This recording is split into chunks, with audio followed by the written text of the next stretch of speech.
And good evening, ladies and gentlemen. Welcome to another episode of the Spare Note series. I am Matt Tobacco from SmokeandTobacco.com, coming to you live from the Drew Estate Cigar Studios in Boston, Massachusetts. And with me on the Black Stage in Indian Trail, North Carolina, it is the one and only, that's right, let's hear it for him, Mr. William Cooper of Cigar Coop, who was tardy tonight. If you're wondering why the show started late, it was Yeah, Coop's we had, fault. we it is my fault. I apologize. We had our year-end review show on Cigar Jukebox, which you'll want to catch on Monday. It's a review of music and cigars.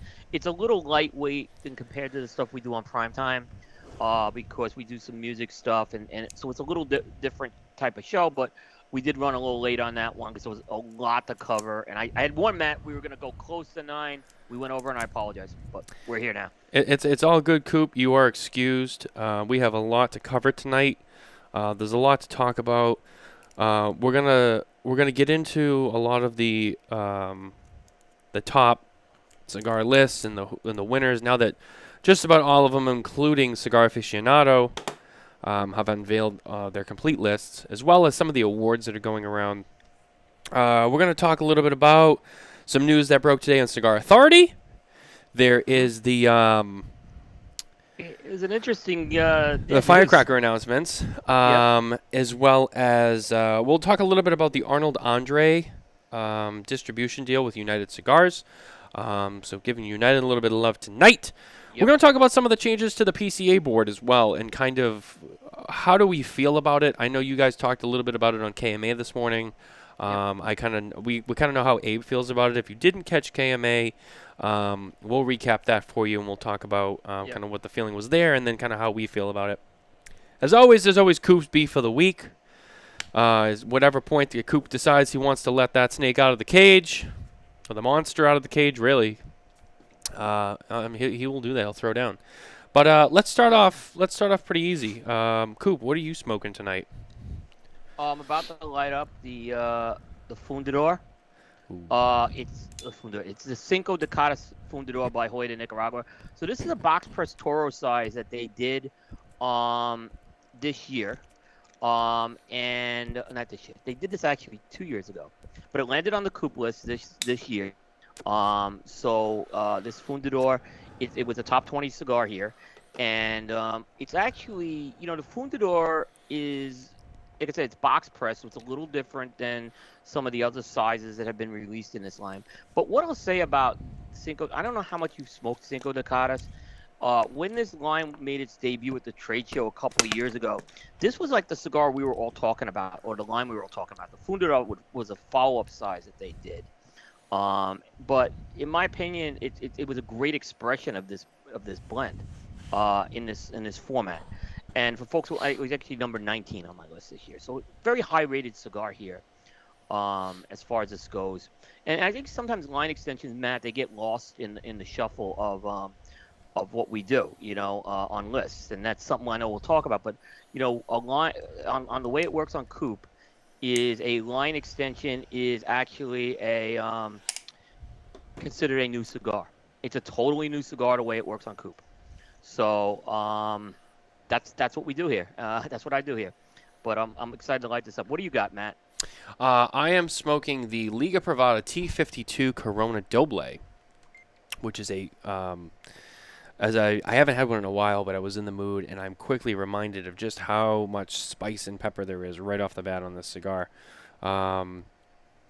Almost took me back a little bit. I had to have a little bit of water to kind of cool it down, but definitely intense. Such an intense flavor profile, especially right off the bat on such a hefty stick. I'm normally a Liga Privada number 9 smoker, but every once in a while I've been known to fire up the T52 when I'm kind of in the mood for it.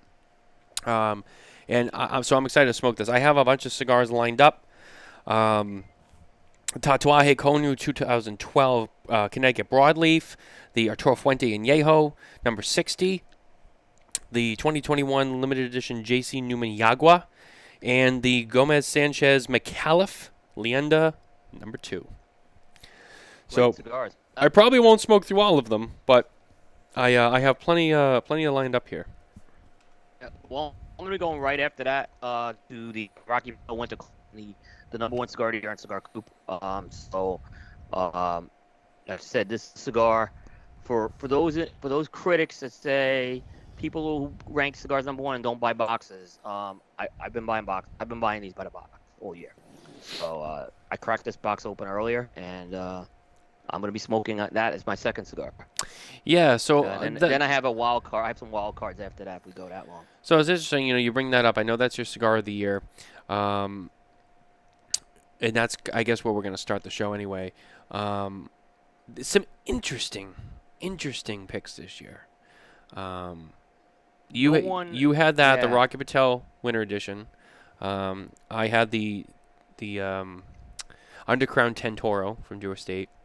Cigar Authority crowned the All Saints St. Francis Toro as their cigar of the year. Cigar Aficionado, the big one that everyone always wants to know, Padron 1964 Torpedo Natural is their cigar of the year, as announced on Thursday. One of the things that we talked about before, and we'll say it again, especially since now most of the lists are out, and the only thing that's really left that's, I think people are waiting to see, would be the famous Half Wheel consensus. Well, there's actually three. There's Half Wheel's list. There's consensus, and then I'll give my partner Aaron the Developing Palates list is Monday. So. Oh, his is not out yet. I thought his was out. His is not out yet. And that's Monday, okay. And that's usually they do a show, and that's usually a very energetic show with their picks. So yeah, there's three big ones still coming up right now. Right. So we are getting towards the end of it, though. So Cigar Aficionado, as you know, Cigar Dojo did theirs last night. Ferriotego Elegancia was number one. Yep. The Undercrown 10 was number 2, and the Ferriotego Generoso was number 3. Now, I love Michael Herklotz, and I'm not just saying that because I saw that he's watching. I do, and I love the Ferriotegos. But we talked about this. We had talked about those cigars being. It was interesting to see them considered on the 2021 list because they came out so late in the year. I'll let you. I'm going to let you speak first to that because I know that you have a little bit more that you'd want to say. Yeah, so Eric's a good friend of mine, and I think he did a really good list this year. Very good list for his top 10. Now, I have no problem with a Ferriotego number 1 and number 3. The best cigars. All right, so it shouldn't be limited by brand. That's my opinion. Mm-hmm. I had Rocky Patel 1 and 5. Ferriotego would not have been on a Coop list at all because it was released too late in the year, and you know my feelings about late year releases. Yeah. I can't give anything number 1 based on 3 months. Cigars have a minimum of 12 months in a cycle that it's been out. So that's kind of like that's why nothing against the PCA trade show is eligible for the Coop list. My goal on my list is to look at performance over time. That's kind of the goal of it. Now, Dojo's list is very much he really sticks strictly to the calendar. So it's like, if it comes out December 31st, he doesn't want to exclude it because he's sticking strict to the calendar. And that's his way of doing it, so I want to respect that. Right. It isn't the way, I don't think it's the way I would do it, but that's why we have different lists on that.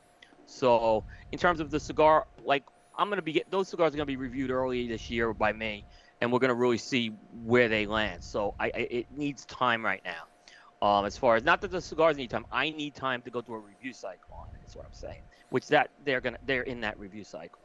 Yeah, and to echo that, I mean, I'll tell you right now, we're 15 days into 2022.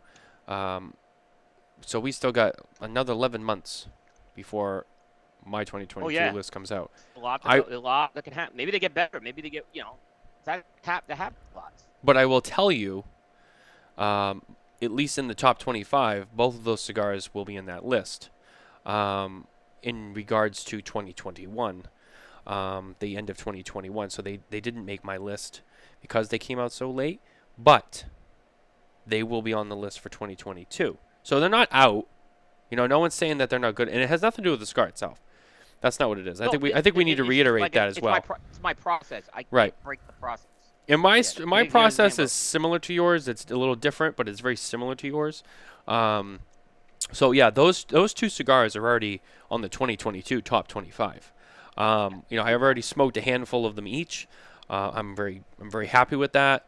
And as a special release for 2021, those will be on the 2022 list. So those still have a chance to win.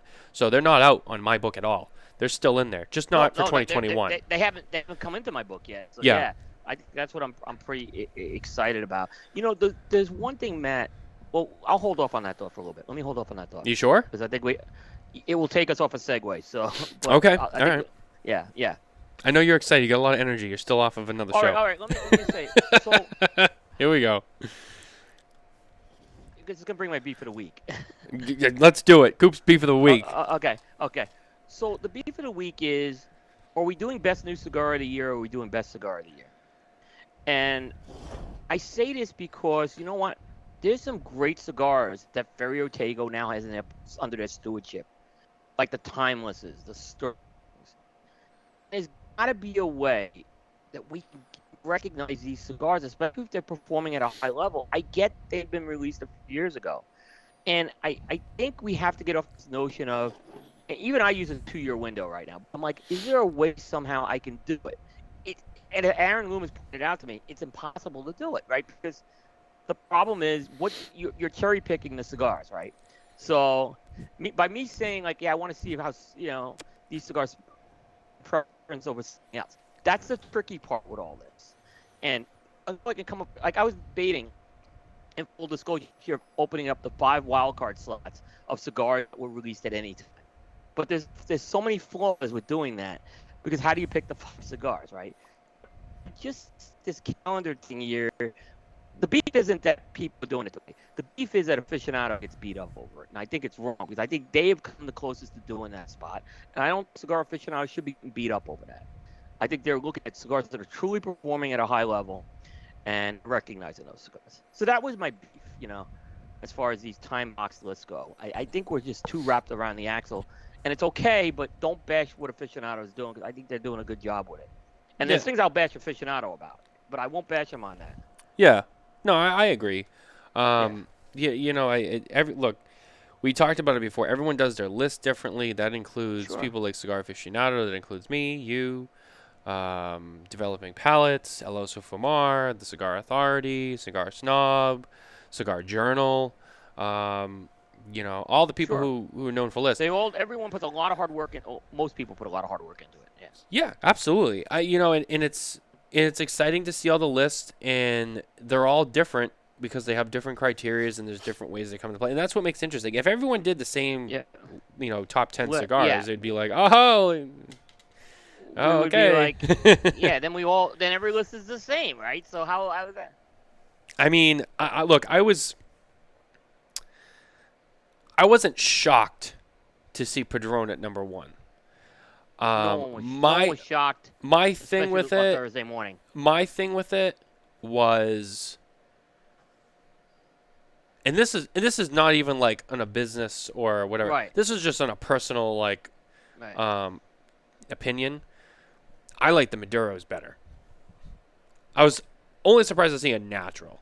I was like, natural. I'm like, I would have rather seen the Maduro. I get it. I think a lot of people. I think there's better sizes in that torpedo, but I haven't smoked one of those torpedoes in a long time either. Yeah. So I smoke them really good from a vintage.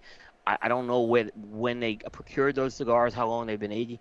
That's where a lot of the criticism comes with the aficionado list in my book. But yeah, I mean, I tend to go Padron 64 Maduro a lot more. You give me that exclusivo size in the 64, it's unbelievable. So and the funny is 64 is a brand that never got number one for them. They've had Family Reserve get it, and the 80s actually got it technically twice. So What about the 26? I'm sorry, not the 26 got it twice. Once was the 80s, and once was I think the number 9. So yeah. But yeah, and I think Padron's always a fun battle, natural versus. It's always been the battle of natural versus Maduro for years with that. We have an interesting comment from the chat. Padron doesn't. For this from Dave D. Padron doesn't have a true Maduro. Would you agree with that? I don't know enough to answer the question other than I've heard this question raised before. But I've heard that it may be. I don't want to say if it is or not because I don't know the answer. But I've heard that people say to me it's basically just a darker wrapper. But it's this, we know it's the same wrapper. But I've been told it's a darker wrapper as opposed to going through kind of a curing process. But again, I don't know the answer to that to say it other than I've heard this said before. Right. Yeah. I mean, I'm gonna echo you on that one too. I don't know enough Yeah, to make a I want to comment. be respectful just because I don't know the answer to that, and it's a question I never asked George actually, but it's a good question. Yeah. No, that is a good question. But yeah, no. I mean, but kind of circling back before we go into another tangent or segue. Hmm. Yeah. No. I like I said, I was happy to see Padron at number one. I was kind of rooting for Rocky as well because I think that Rocky is due. I think that it would be nice to see Rocky get number one. Um, 60 set up for success in the future with that. yeah, and I It was think actually a relief that they didn't slam it on the list this year and let it go to next year. I was actually a little relieved on that. I wasn't a big fan of the Grand Reserve, I'll be honest with you, but I thought Quarter Century could have really made some noise on the list. So that was a little disappointing on that. That it was. Quarter Century was a 5 cigar for me, and I think if Quarter Century was in the top 3, no one would be complaining. From especially from not consumers who smoked it or Rocky Patel. sorry, I'm reading the comments here. Jay Davis, yes, Padron has Maduro. It tastes completely different, and because of the tea they use, it is different because of the fermentation. Yeah, I mean he may have a little more insight into that than I do. So I mean it tastes different. Oh yeah, it That's definitely why tastes different. it definitely tastes different. Yeah, but I also have heard stories of darker wrappers tasting different too. I mean I've been so, but I'm gonna like I said I'll trust people who may know more to that answer to the question than I do. Absolutely, that's Yeah, definitely a topic for a future show that we can yeah, do some more research into, and then we can kind of circle back and we can sure, address that. absolutely. But no, I mean the list as a whole, there was some good ones, there was some bad ones, there was some ugly ones. David Garofalo and Mr. Jonathan were holding down the fort without Barry last weekend, and they kind of covered some of the top 25 lists. Um, the way that started was I think they started with I can't remember. I think Cigar Journal was one of them. I know I was one of them. The first three they did. I can't remember the other one. And then they kind of went into all the ones that they were kind of like about, and then they ended it with like all the ones that were just like, why? Some of them had Yeah. cigars that none of us have even heard of on at number one, which I thought was strange. But what was interesting is in terms of yours hadn't been out yet, so he had said Coop's number one is not available yet, so they couldn't Yeah, speak on that.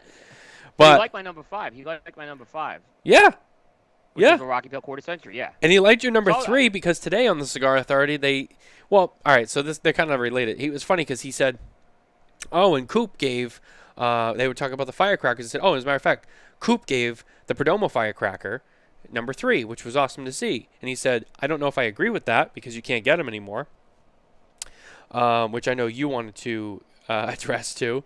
But at the Yeah. same time, when he got to mine, he was like, smoking tobacco, Matt Tobacco, he gave, he goes, and I'm going to skip right over it because you can't get it, the Undercrown 10.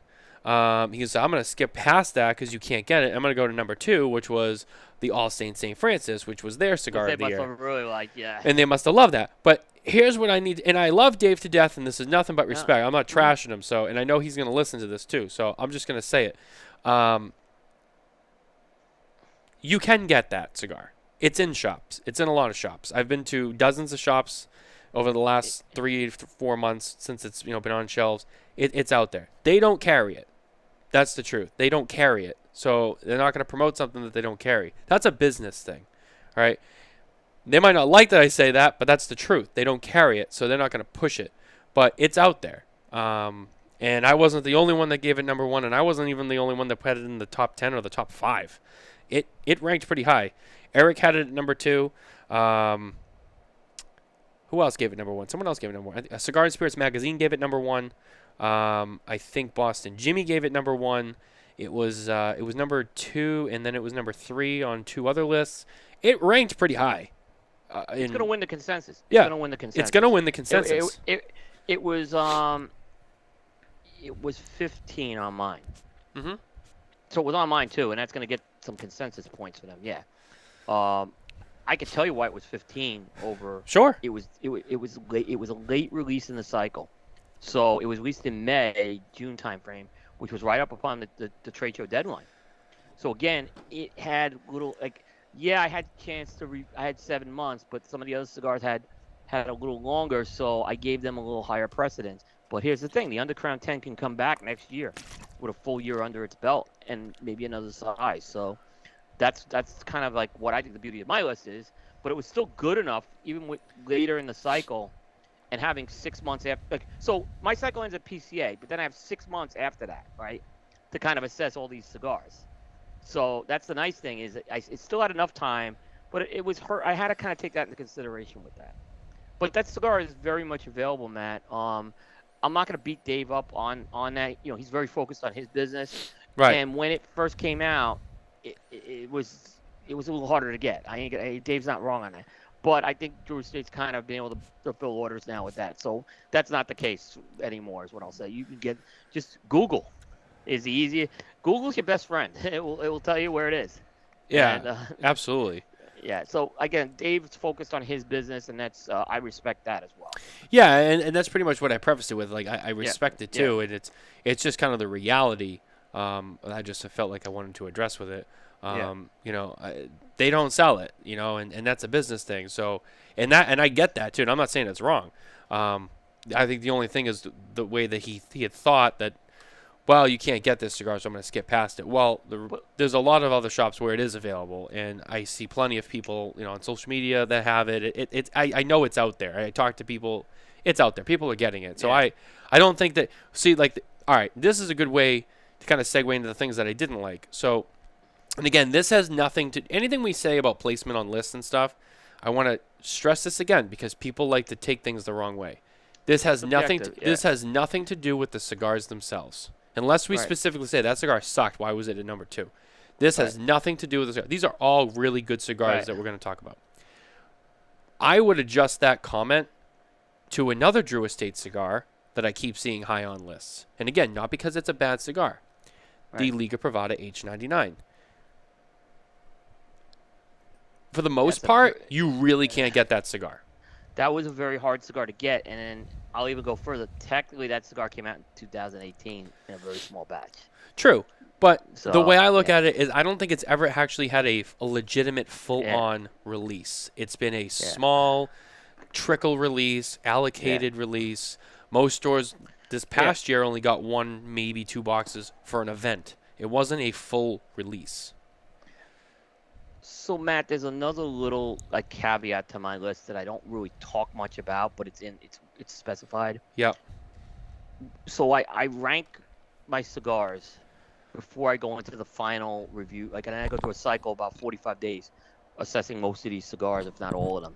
And that second phase, the cigar is bought. It's not a sample. I say that because I don't know if Drew Estate sent me the H99s, right? Yep. And I could not buy it, right? And I'm debating if I'm going to keep that rule in or not, because I don't know if it's. But if I can't buy it, it's not getting on my list.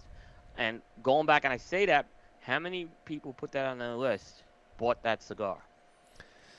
That's the question I ask. Yeah, because very true. My feeling is it wouldn't have been on as many lists had Drew Estate not gotten those cigars into people's hands. Good job by them getting them in their hands. I'm not faulting them. I'm just saying that probably would have excluded it from my list. Well, here's another thing we can roll right into, too. So, for the same exact reason, Paladin de Saka. Boom. And I'll just let you run with that. I got in enough trouble with that already. Well, listen. But it's a valid question. I mean, look, I'm not the only one who said it. I'm the one who got nailed on it. So I'll say it, too. I don't think it should be on any list. And it's the same reason. How many people would have put that cigar on their list if they didn't get the sample of that? And now all of a sudden I have to start. This is what happens. It's on someone else's list, and I hear the damn blogger comments from retailers and consumers, right? It ain't even my list, right? And I'm hearing it, right? And then when I try to talk to someone on it, like, Sokka wasn't really happy. I talked to a few of the media guys, but I just wanted the media guys. Matt, I've shared stuff with you that maybe sometimes stuff that you don't want to hear, right? Yeah. But I'm sharing it with you because I trust you as a friend.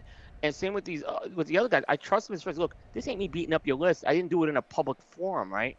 I'm quietly just giving you this feedback, And if you want to take it personally, I hope you don't. But it's meant to kind of give you my perspective on things. So I'll peel back. I don't think it belongs on there. I don't think it belongs on there either. So we like to talk about like peeling back the curtain. So what a lot of people, if you haven't figured out by now, Yeah. Coop and I are very good friends. Coop and I speak very, very regularly, and he's been around for a long time. So yeah, he has a lot that he shares with me for advice. And yeah, sometimes I'll ask him something or I'll tell him something I want to do, and he'll be like, you know what, I wouldn't do that. Something came up earlier this week. I won't get into any specifics, but something came up. Someone had asked him about something, or I think I had asked him if someone asked him, whatever. And he was like, you know what? They asked me. They approached me on it.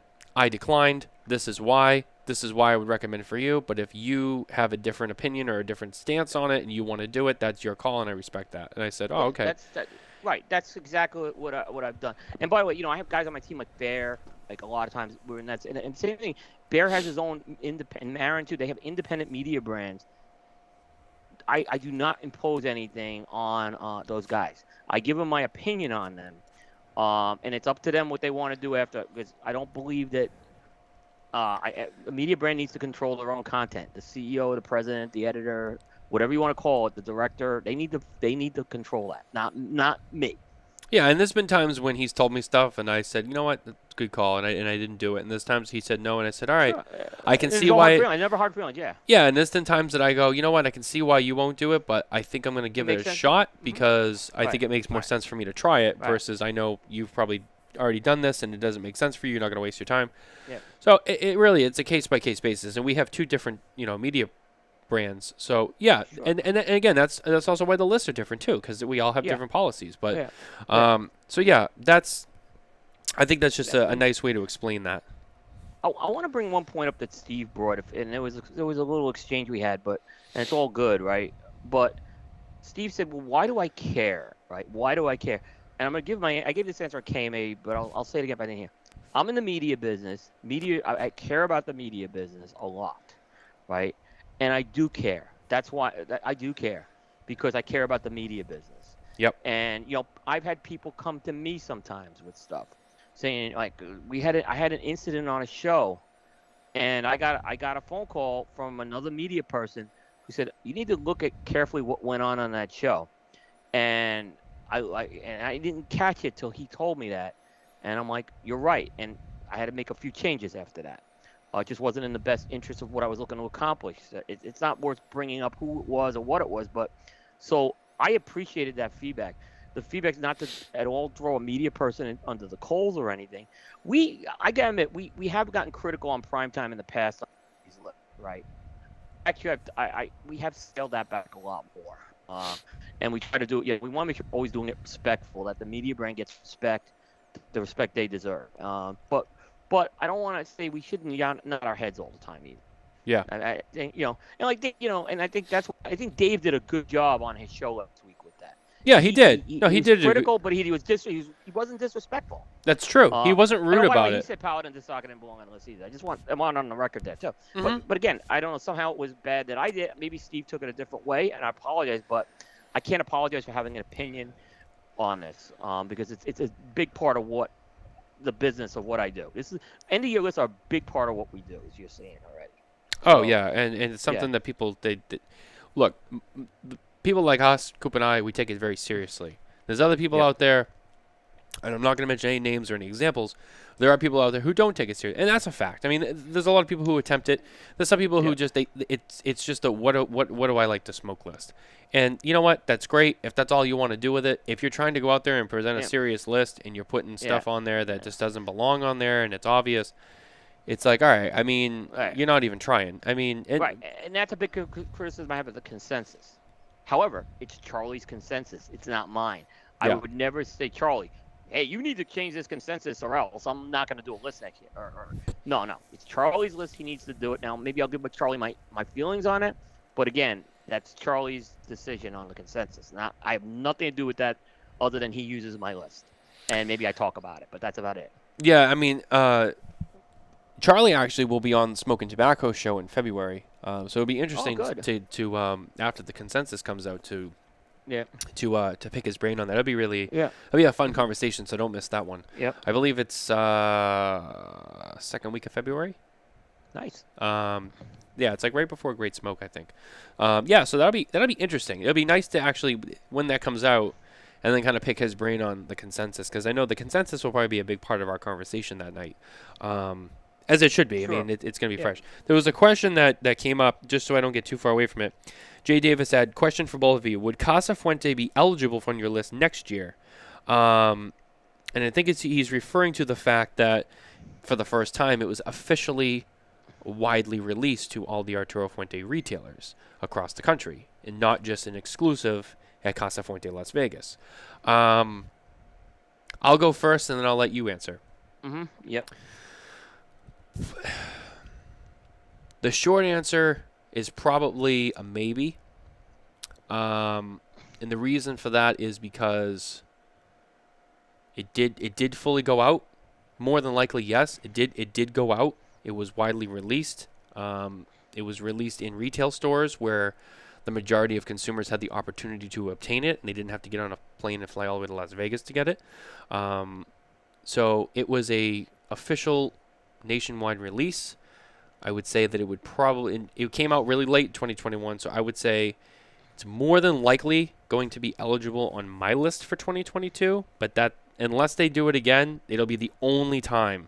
The only time after this in 2023, no. Coop, I'll let you answer that question now. No, okay. So let me. Yeah, this is a tricky one, but I have solid answers for that. Mm-hmm. In this case, the answer in this case with Casa Fuente, the answer is no. It's a hard no. Okay, unless they add another size. If they add another size, then suddenly it would be eligible. I don't know if they did this as a one-time drop or if it's an ongoing, if it was a regular production line. I'm not going to try to predict that. It's just going to be out. Now, Jay had a shop exclusive that did land on my list. It wasn't a shop exclusive. He had a shop exclusive that did go regular production, that did land on my list, and that was the Aladino Cameroon Lancero. So he had last December. He got an exclusive on that for about 6 months, right? And then after 6 months, it went nationwide. That happened in the whole cycle. So the answer is, in that case, it was allowed because it was in the cycle. But I tell companies, if you want to get on the list under that scenario, don't do shop exclusives. Yeah. There's so many. That's a series of shows on the problems covering shop exclusives, right? So yeah, I don't, because again, I don't know what Fuente's plans are with that. It's a hard no, but hey, they had a Perfecto or something like that. Suddenly, then yeah, it could be eligible. So, in that case, so I kind of, but like I said, there's an exception if it's in those dates in that same review year that where the 2-year span where it would work. Yeah, and I'm gonna say that I'm only gonna if I decide to make it officially eligible, it'll only be eligible for 2022. Yeah. And after Now, that, it's done. Unless, Fuente comes out, yeah. like you said, if it comes back out, maybe they add a size. Okay, but I would maybe make it eligible just for 1 year. I won't even do the 2. I'll do 1. Yeah.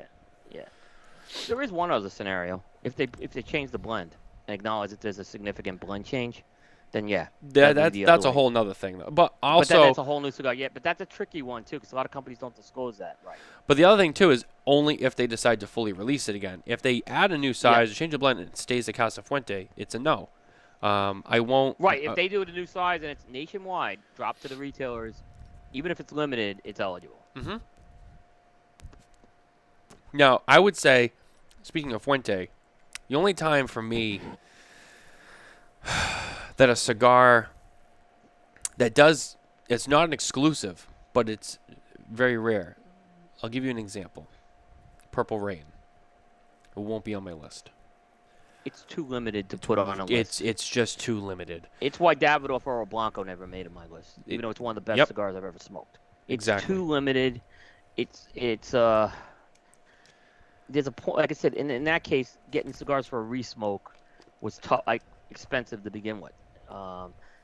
Yeah, I agree. Not that, I could say it's a stellar performing cigar, the Purple Rain. I haven't had it, but I could say that.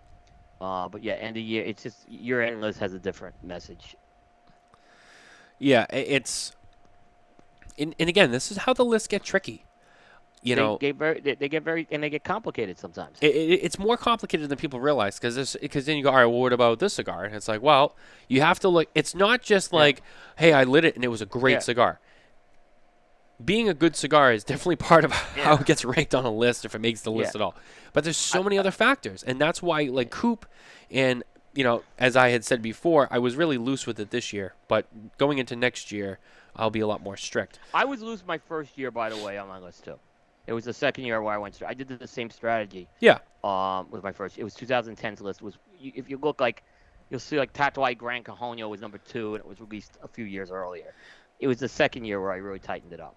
So. And I purposely did it that way for a lot of reasons, and I'm not going to get into that right now. But the point is, this year I'll be a lot more strict, and I'm going to have a similar, in terms of the release timing for it to be eligible, will be very, very, very, very similar, if almost not the same, as Cigar Coop. I support that. And the reason is because it's not just about being a good cigar. It's about its availability. It's about its sales performance and all this other stuff. And you want to have it time to be out there. Yeah. You want people to be able to have the chance to get it, find it, smoke it, taste it, see how it's doing. There's a lot of other little details and specifics that go into why a cigar would make a list, how it places on the list. It's not just about being a good cigar. That's a huge, huge, huge part of it, but it's not the only part of it. And I think that's what Coop and I really wanted to stress with these lists. I would say as much as everyone has different policies, criteria, and they do their list differently, you'll see at least along the lines of the major media, both print and online, you're going to see some similarities in that department where there's a lot of factors that go into why they score and rank where they do. And if you want a shop exclusive cigar on a list, right? If you're that type of guy, you seek out shop exclusives. You got a list like Aaron Loomis's list will have stuff like that. Charlie's list will have like that. If you want, maybe to look for those high-end luxury cigars, right? And on a list, Charlie's list will do that. So there's other lists that I would say don't force my list to be something it's not. There's other lists that certainly can fit that bill, and that's why, again, we go back to the point. There's a lot of options to pick from, a lot of good options there. And I think that's why it's good to have. If you want to say, why do we have all these lists? Well, there's a good reason why. Because you can't satisfy everybody. Absolutely, I agree. And again, that's what makes these lists what they are, and the process I love it is. Going through them, yeah. If you're like, hey, I wanted to see how good that Paladin de Saka was on the list. Yep. And go for a list with that. Then go for the list like that. There's nothing wrong with that. I don't agree with it. That's all. Sorry, I'm just checking my notes here. There's one thing on here that I have to bring up at some point because I promised some people that I would, and I'm trying to let these people know that the people who asked me to bring it up. I'm trying to let them know that I'm about to. So, and there may or may not be a surprise. I don't know. It's not clear to me. But there may or may not be a surprise with this announcement that I have to make. So, sorry, I just lost my feed now. Here we go. So, Coop, I don't know if you've heard about this. If you have, great. If not, I'm going to break the news to you right here on the air. There is somebody out there who would like to film or even go live, giving you a sponge bath.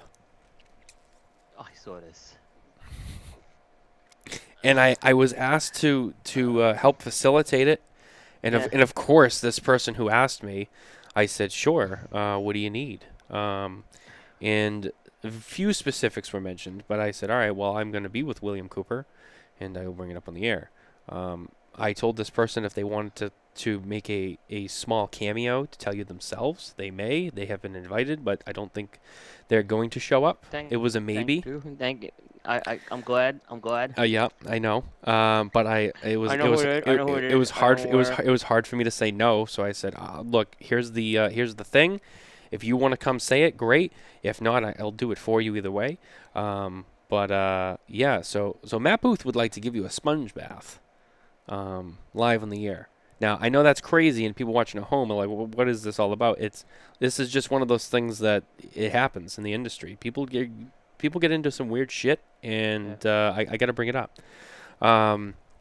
So I don't know how you want to go forward with that. I mean, he's really serious about this, as you know. So I know. I think you should do it. That's my suggestion to you. I think it would be great content for everybody. I think it would probably be the story of the year. But again, I'm not going to force you into something that you don't want to do. I would just ask you to think about it, because I think it would be beneficial for a lot of people. You know, Matt, would you be willing to give me 2 years worth of exclusive information on Newswise before everybody else? You asking me, or you asking Matt Booth? That's a question for Matt Booth, but I mean, I can answer it. The answer, no. I'm not even gonna, I would think about it. But again, there's got to be something in it for me, Matt. I mean, you. Very true. Very true. Look, I can't have you going to half wheel and aficionado with stories, and then I'm having to chase them down. I mean, there's no benefit for me to get a sponge bath. So are you using this opportunity to talk trash to Matt about media release?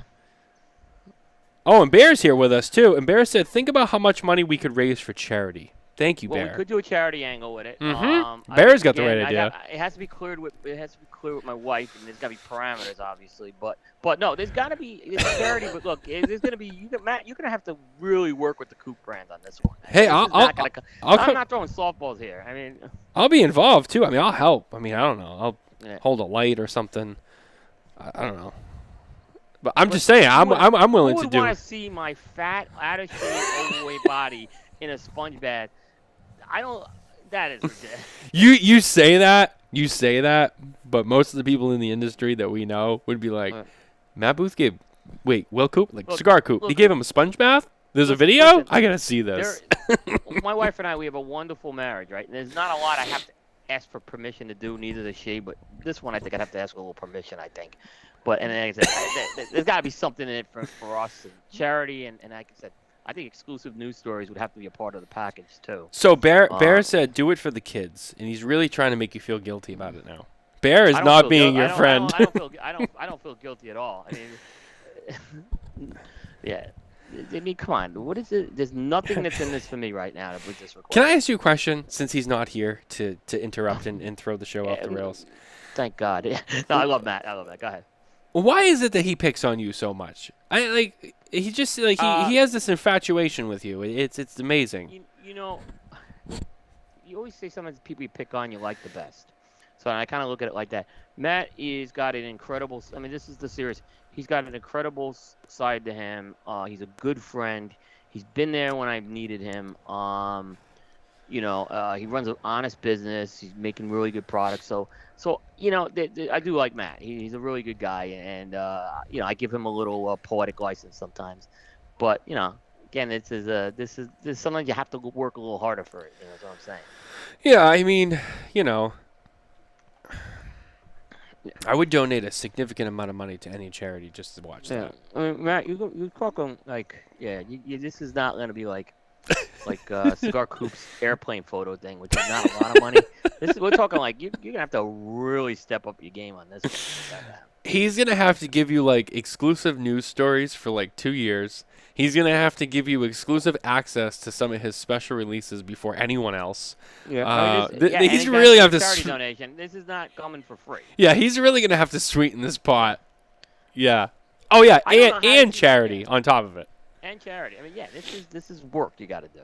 We should do a vote. Make sure he keeps his smoking tobacco sponsorship. We want to make sure that's in place too. There's a lot of ways in here. That's true. Room 101 is an official sponsor, so we wouldn't want to jeopardize that No, we with don't. with But any yeah, you get. with any But shenanigans.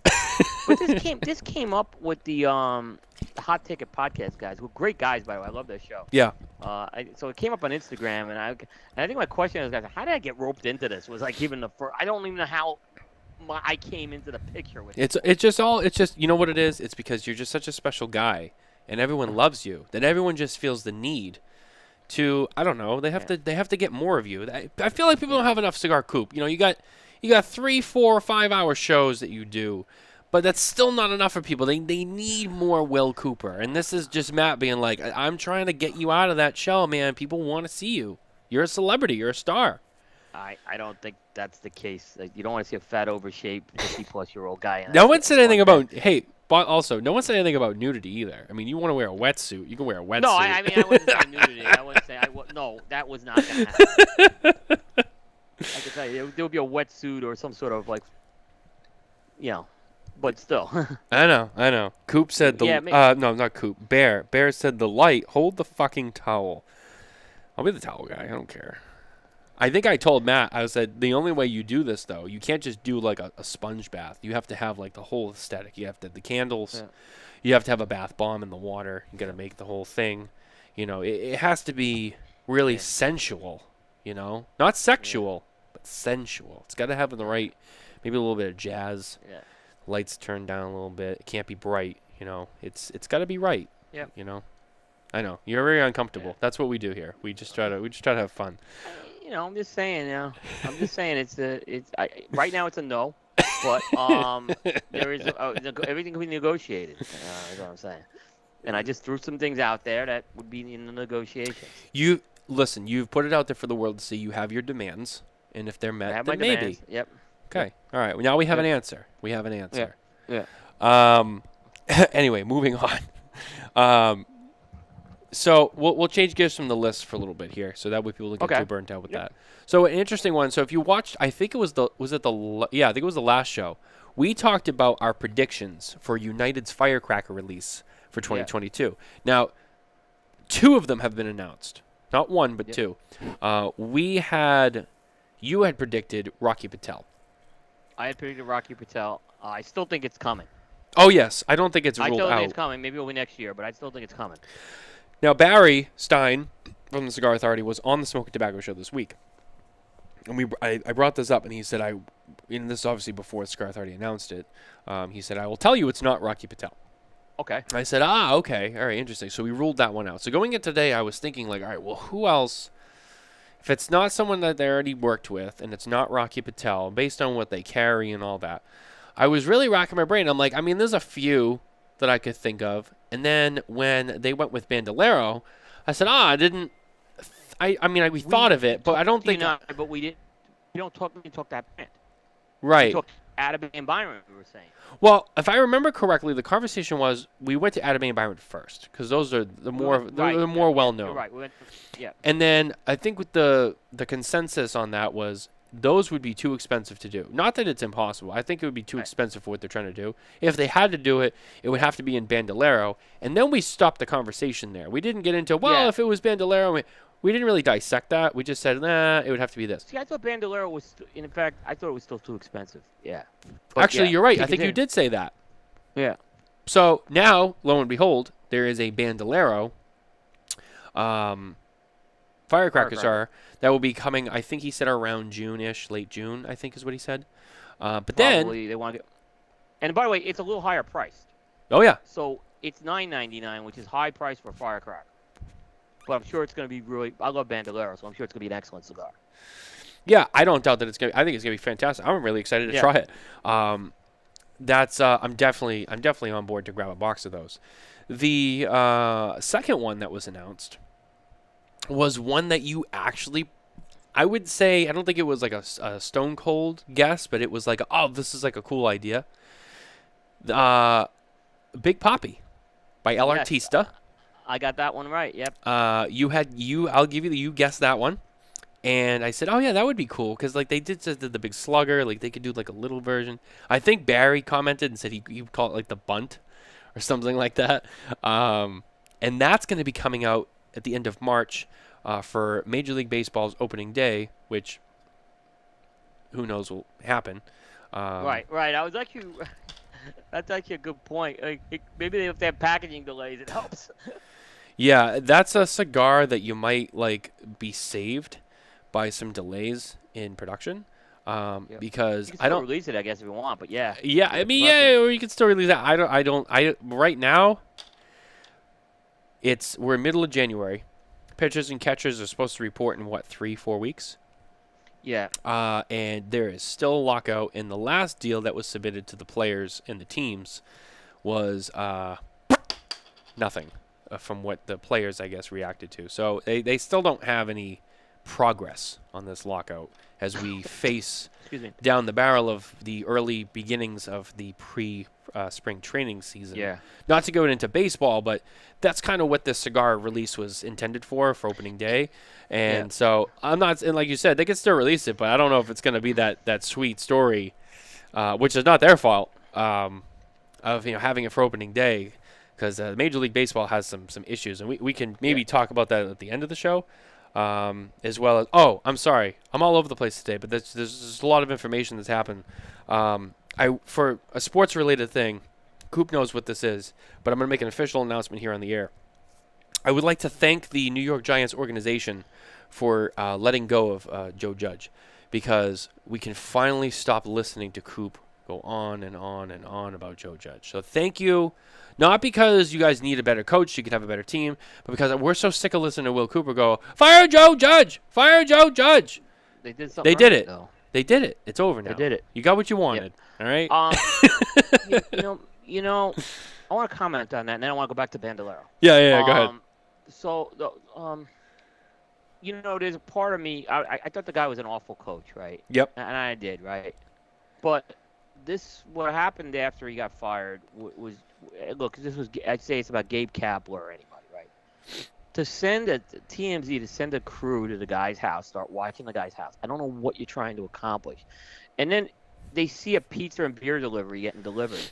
And without knowing anything, they go and report that Joe Judge is celebrating getting fired, when in reality what he did was he invited his staff over as a thank you, for that. We don't need to do that. Let's criticize the dopey things he did all year, but that is not something that, like I said, look, getting fired isn't a fun thing. No. It's not. Give the guy dignity is what I'm saying. So I didn't like that. By TMZ's. That's just garbage, in my opinion.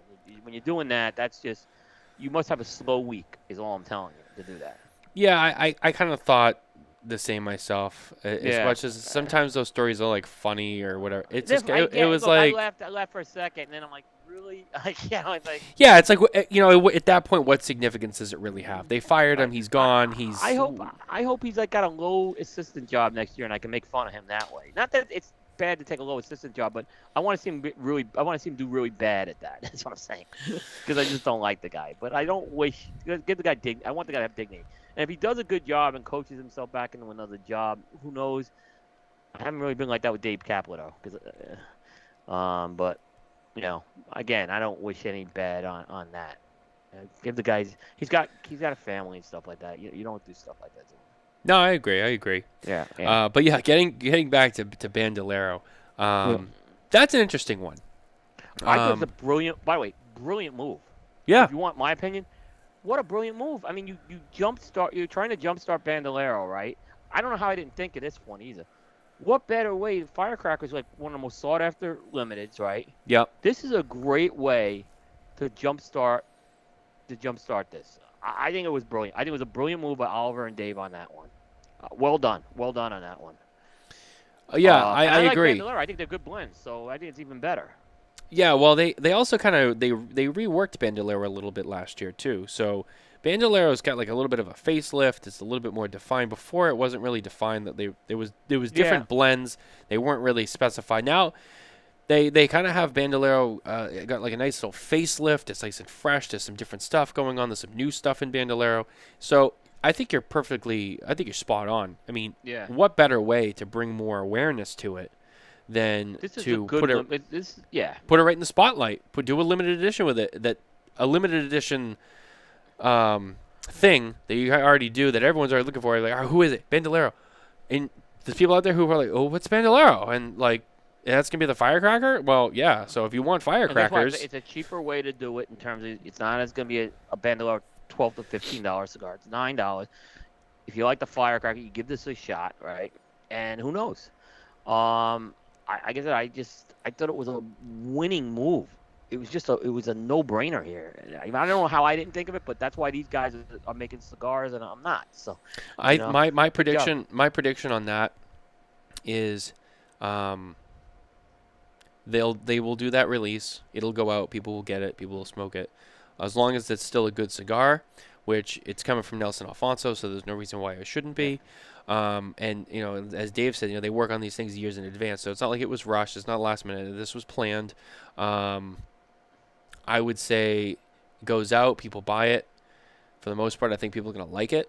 And then I think you see people start to venture into the regular Bandolero core line, and I think you see those sales begin to increase. Yeah. Because people will be like, all right, that'll be their entryway into Bandolero. Like, oh, I'm going to get a firecracker because I always get the firecrackers, but I've never had Bandolero. They'll get Right. it, and they'll be like, oh, now I got to go try all the other Bandoleros. This is actually pretty good. So I Yeah, I think brilliant move, yeah. I think it's more than just the firecracker Yeah. itself. I think that doing that limited edition firecracker release is like a quick money grab. It's a quick release, blah blah blah. People are gonna buy it, but I think it sets you up for the future by getting more people into your core line. Right. Totally. I'm the guy who's always down on limited edition cigars. You are. That's true. Yeah, yeah, it's true, and I think this was a good move. I think Perdomo Firecracker was the opposite. It was the opposite. Look, Perdomo, the idea was maybe to bring the Perdomo smokers into the Firecracker series. I think with that one, Going the other way with it. Going the other way with Yeah. it, right? Right. You have the core Perdomo, so let's get them to the Firecrackers, and maybe we can win them on, and then they start smoking other Firecrackers and get to the other brands. So I think there's a little different approach with that. Do you I thought of another one that I could predict for the future. Uh-huh. I think about Davidoff. Now, I don't think that they would do it with a white label. Didn't we talk Camacho though? Well, that's what I was gonna. I Yeah. can't remember, but that's what I was gonna say. I could see them doing something with the Camacho line from Davidoff, and I think that would be really interesting too, because you have that umbrella with Davidoff that they have, and you do an exclusive with them. And again, I think it's similar to the Perdomo situation, like you said. I don't think it's to get people onto the Davidoff products like Camacho, Avo, and all that.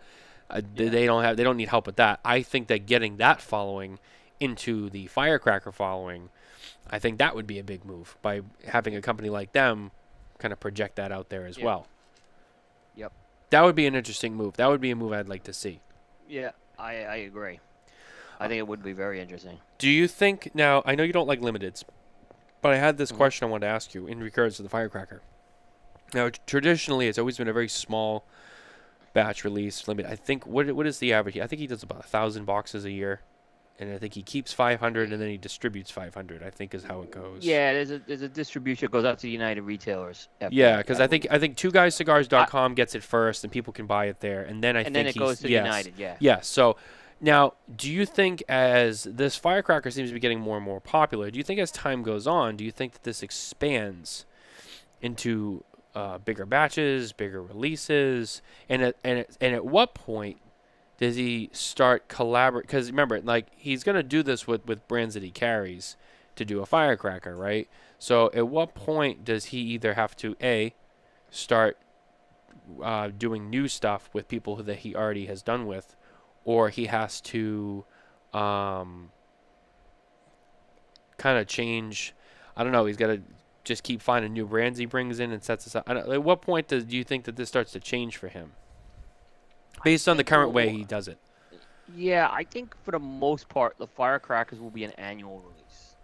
I think for the most part. It used to be they were one and done, but then we saw Saka get extra runs of it. Perdomo. I'm leaving out one other they did. Oh, Cro-Magnon, Roma Craft. Oh, yeah. But does it get to a point where one of those sizes becomes a regular production line? Where it's more like they have one already. I know that. Like, they have the United Firecracker. Right. There is But, a Firecracker that's always available. But I'll give you an example. Like, maybe you take the pissed off Christoph Firecracker, right? Yep. and then maybe you put that into regular production. And then that's, you offer it to kind of your best retailers. You got to be, carry X number of things, I could see that. I could see that. Well, Uh, or where I think what I meant by this was not just like doing like a rerun of something that was already done, but maybe working with Right. this, maybe with, working with a manufacturer that already did one, but then maybe doing it with a different blend. So like See, that with was what we were talking about Christoph, Perdomo. like with Yeah, Christoph doing like the pissed off, right? Who's to say they can't come back and do it with the Vengeance line next? It's Christoph, but it's a different line, different blend, different Yeah. makeup. Just kind of thoughts, just thinking out loud. yeah. Yeah, no, I think there's some merit to that. I did something a little interesting this year on Coop. If you saw the article that came out today, it was a article on average scores I had on Coop by Vitola. Yep. And there were 2 firecrackers that were reviewed during the year. And I actually, I used to put firecracker under the other category. This year, firecrackers now it's its own Vitola category going forward. So I think that's why, and I'm just thinking again. I just think this thing is, it has exploded. It's one of the most anticipated annual releases, and I think every year it's gonna be fun to guess who's doing it. But I do think, to your point, they're gonna eventually start cycling back. Like I still think, like I'd love to see a Perdomo Maduro firecracker next. Yep. I agree. So I mean, that's just, and again, I'm speculating here. Or you mentioned Christoph. Maybe they take another one. They take the Vengeance blend and do it.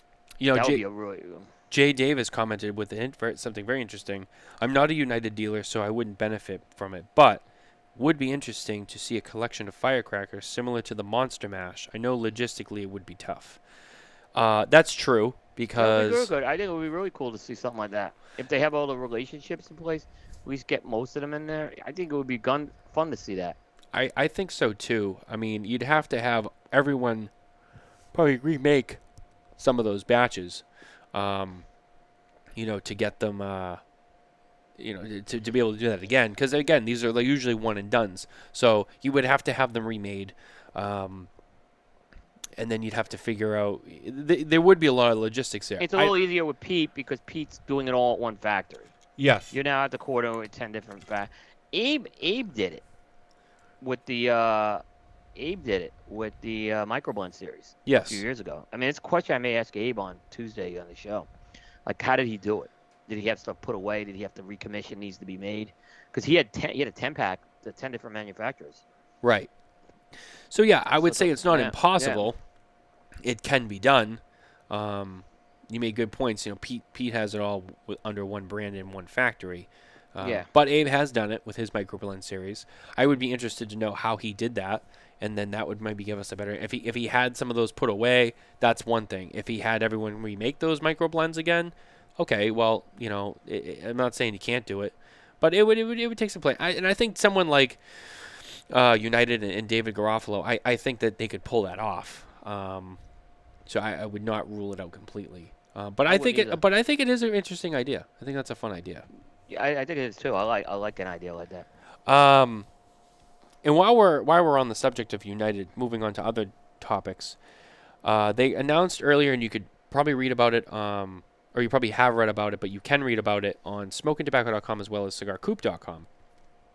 The news that came out of their new distribution deal with Arnold Andre, which if you don't know who that is, which most people probably don't know who that is, they are a pretty big and prominent company over in Europe. They're based out of Germany. They're, if I'm not mistaken, Coop, they're the biggest machine-made cigar manufacturer in Germany, who recently got into the premium cigar game when they acquired a facility down in the Dominican Republic to produce premium handmade cigars.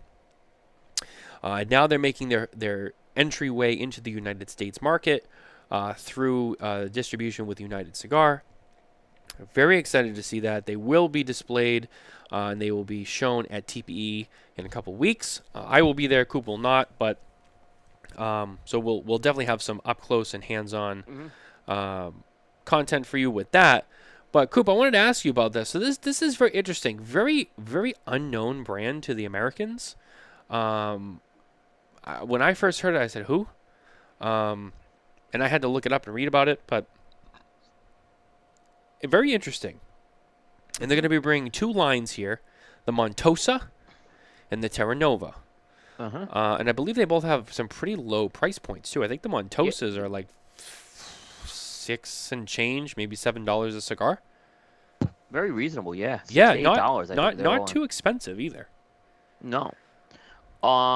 Nice presentation for the. I would say that. So this was interesting for me because I have heard of Arnold Andre. I knew, that they were a machine made company. I knew that they're a big, not only a producer, they're a distributor.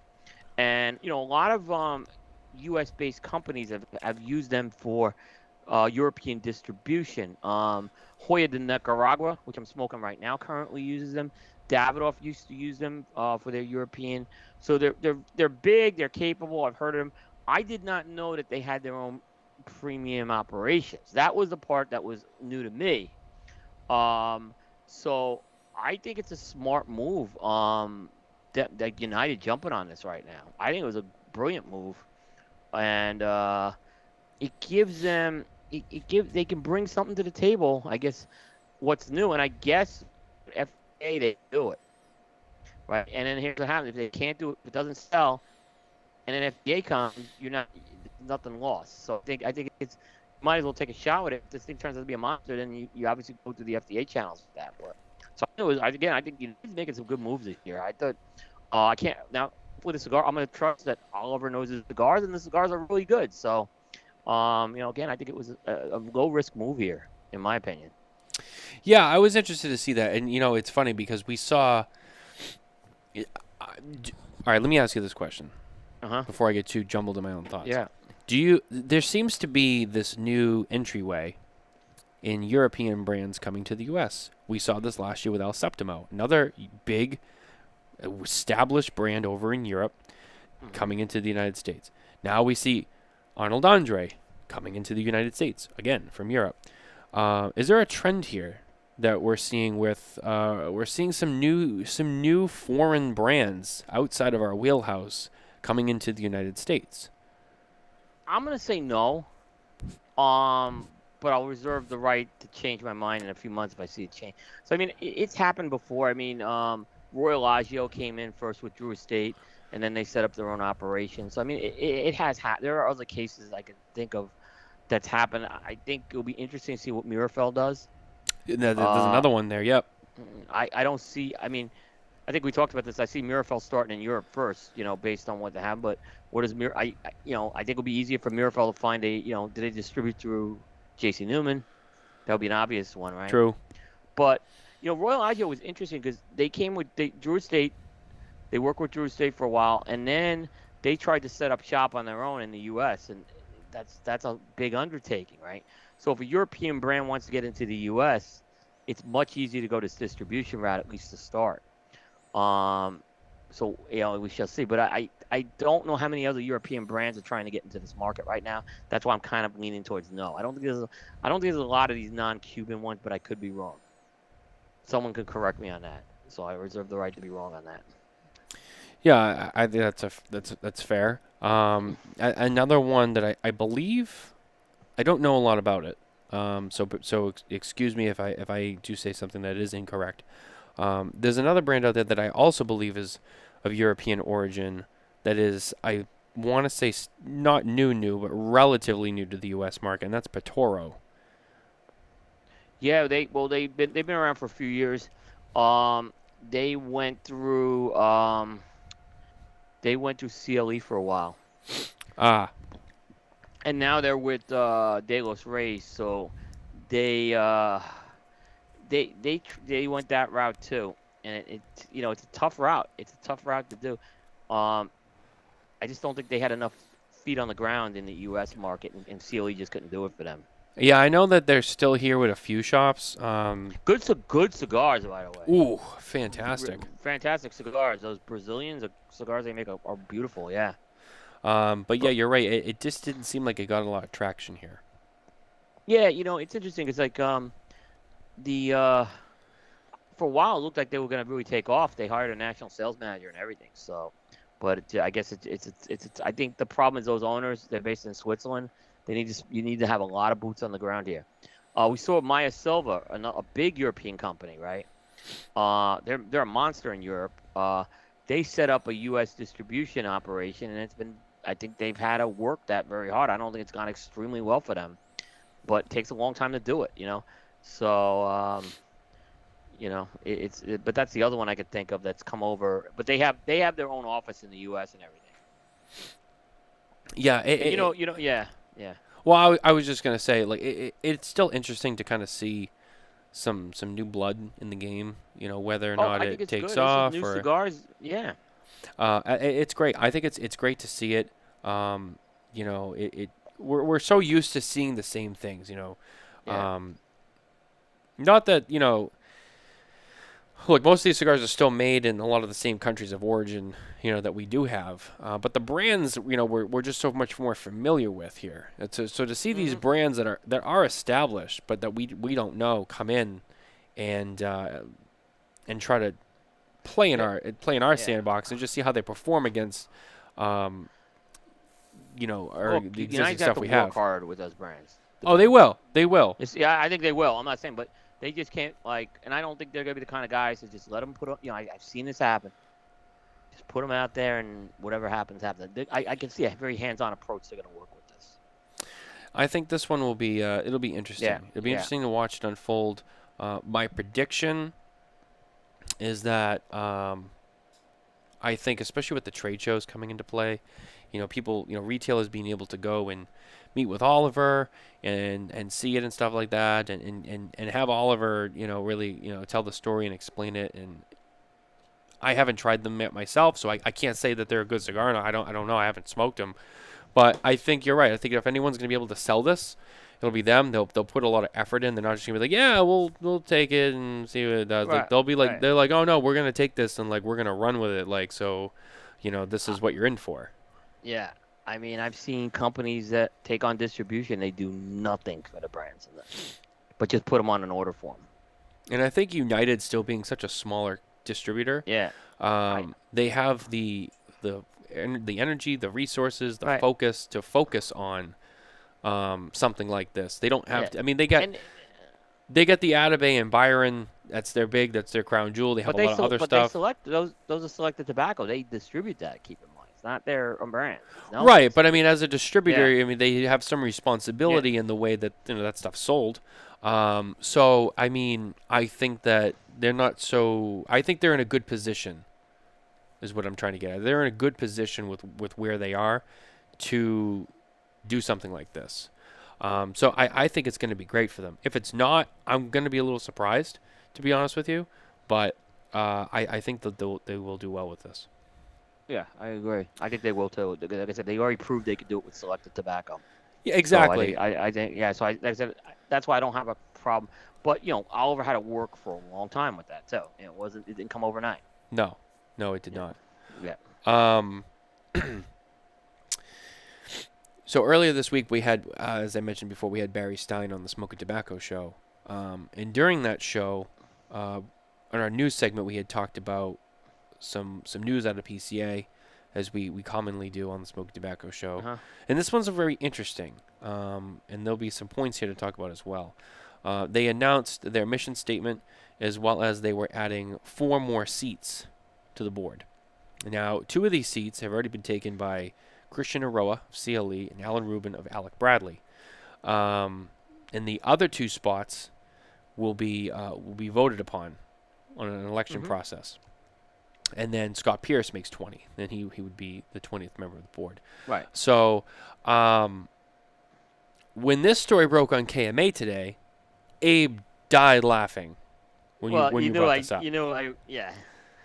So, for those who didn't see KMA, reiterate some of the points that you made regarding this topic. Well, there's 3 things, and we actually didn't get into one of the points, and we can get into it. And that was the new mission statement, Yeah. which we didn't even talk about. And by the way, I think it's worth talking about. I agree. So the second thing was that they are expanding the board of directors from 15 to 19. That's that Abe off into a laugh, where I really didn't get to say that. The third thing was that they're expanding the number of associate members, who are basically the brand owners, from 1 to 5.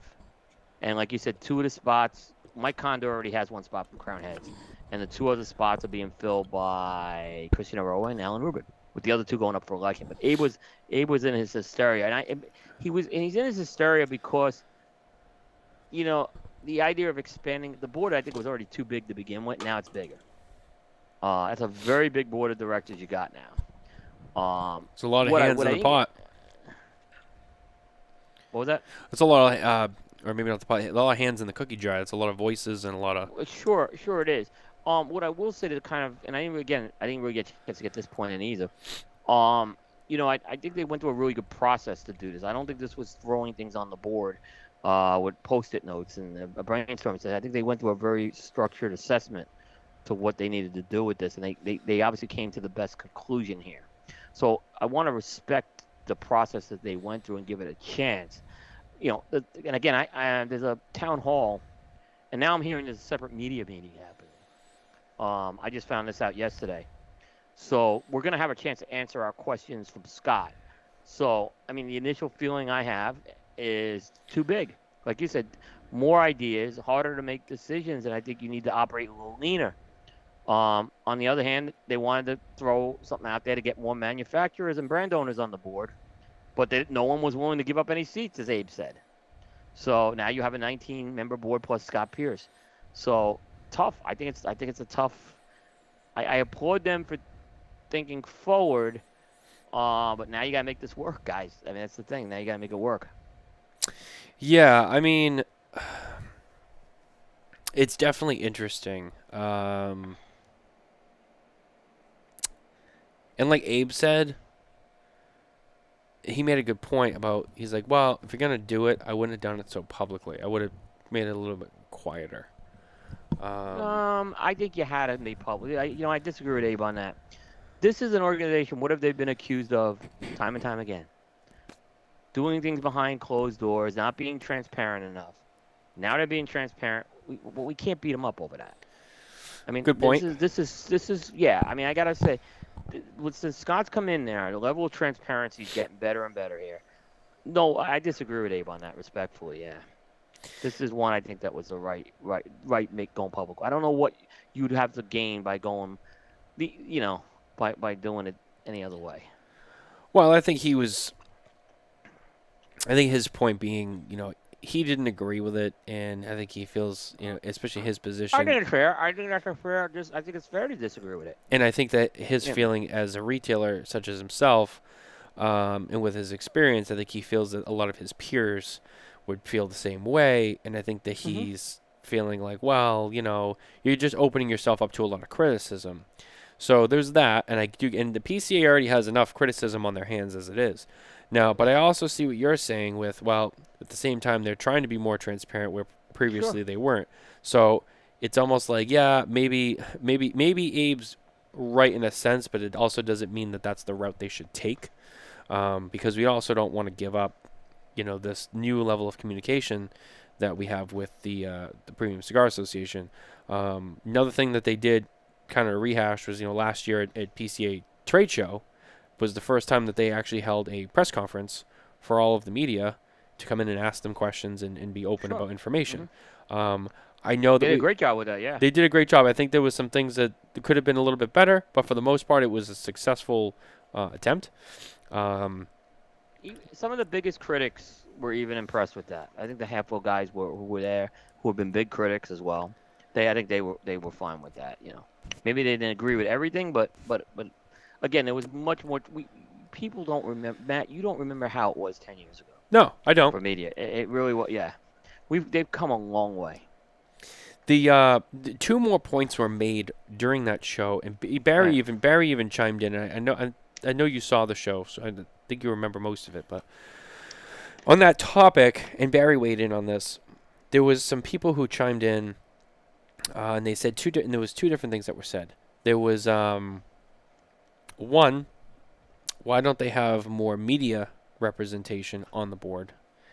And then the other one was, well, why is it that they don't have a consumer representative on the board to speak up? And, well, first of all, to address the second one first, it just doesn't work that way because that's not what that organization is for. That organization is not made for the No, consumer. That is it's it's a 100% trade no. organization.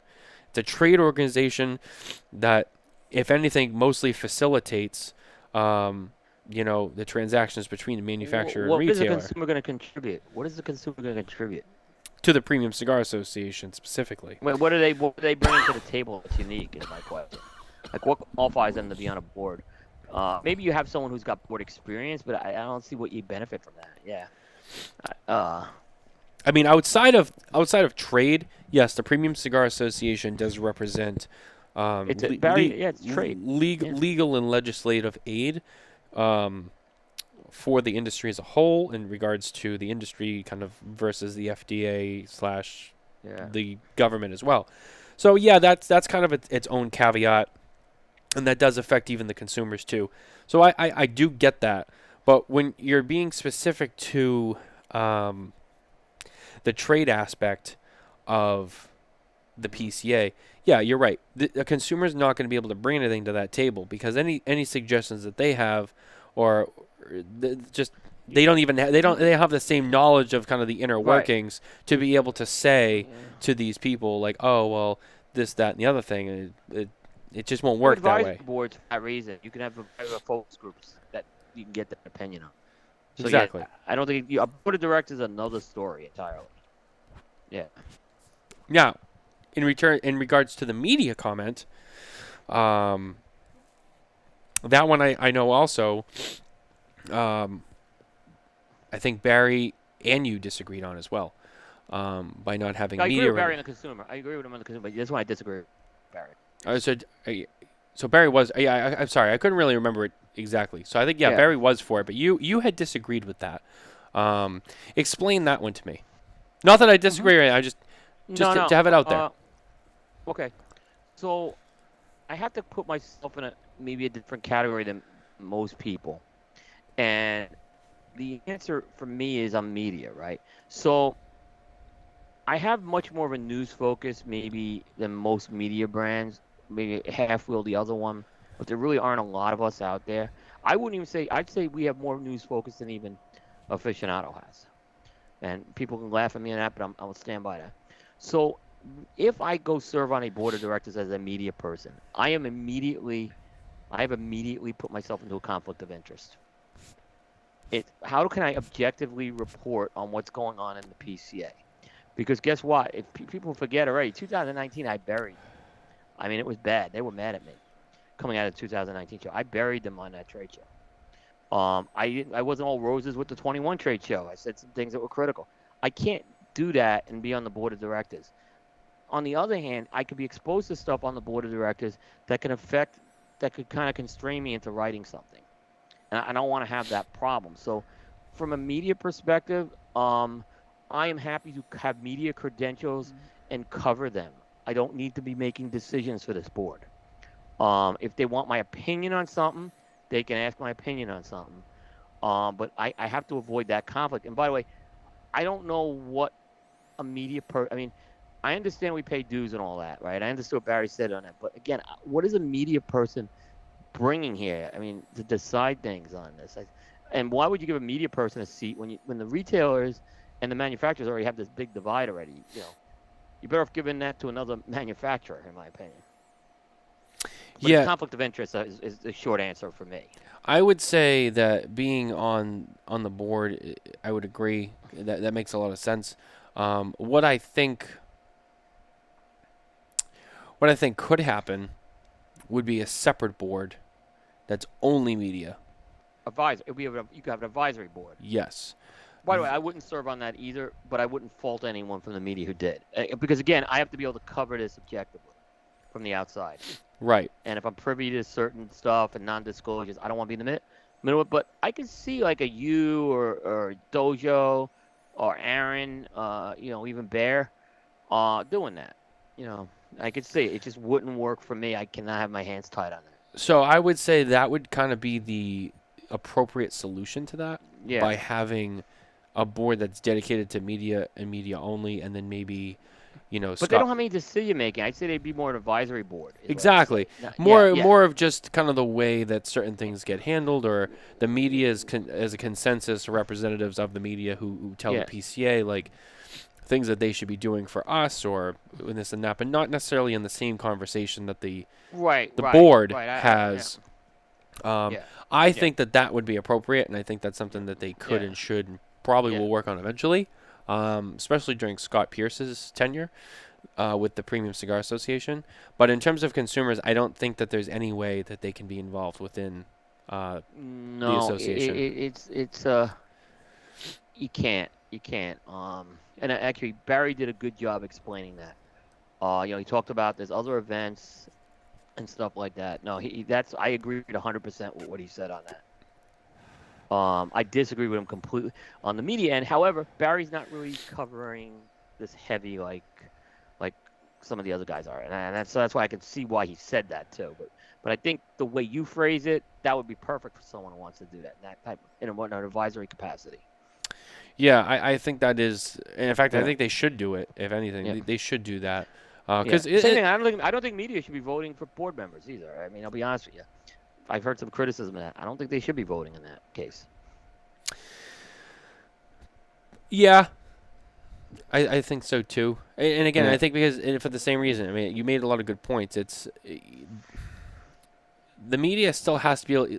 So what goes on there, it still gets reported on the media. So you have to be able to have this stance as a media person to be able to report Yeah. on something with no bias, without having Listen, any skin in the game. Yeah.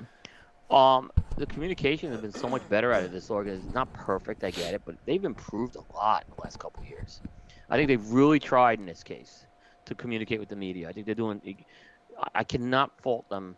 Is everything perfect? No, but man, I feel like I'm in a good place in terms of covering this organization. I feel I can effectively get the information I need, and when it's not out there, I can email someone and they respond.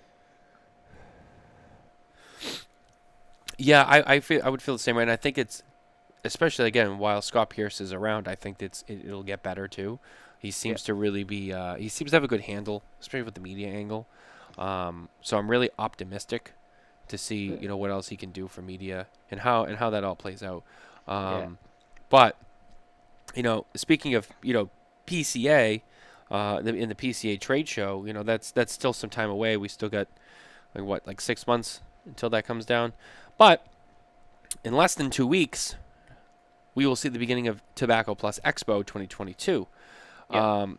Cigar Coop will not be there. Smoking Tobacco will be there.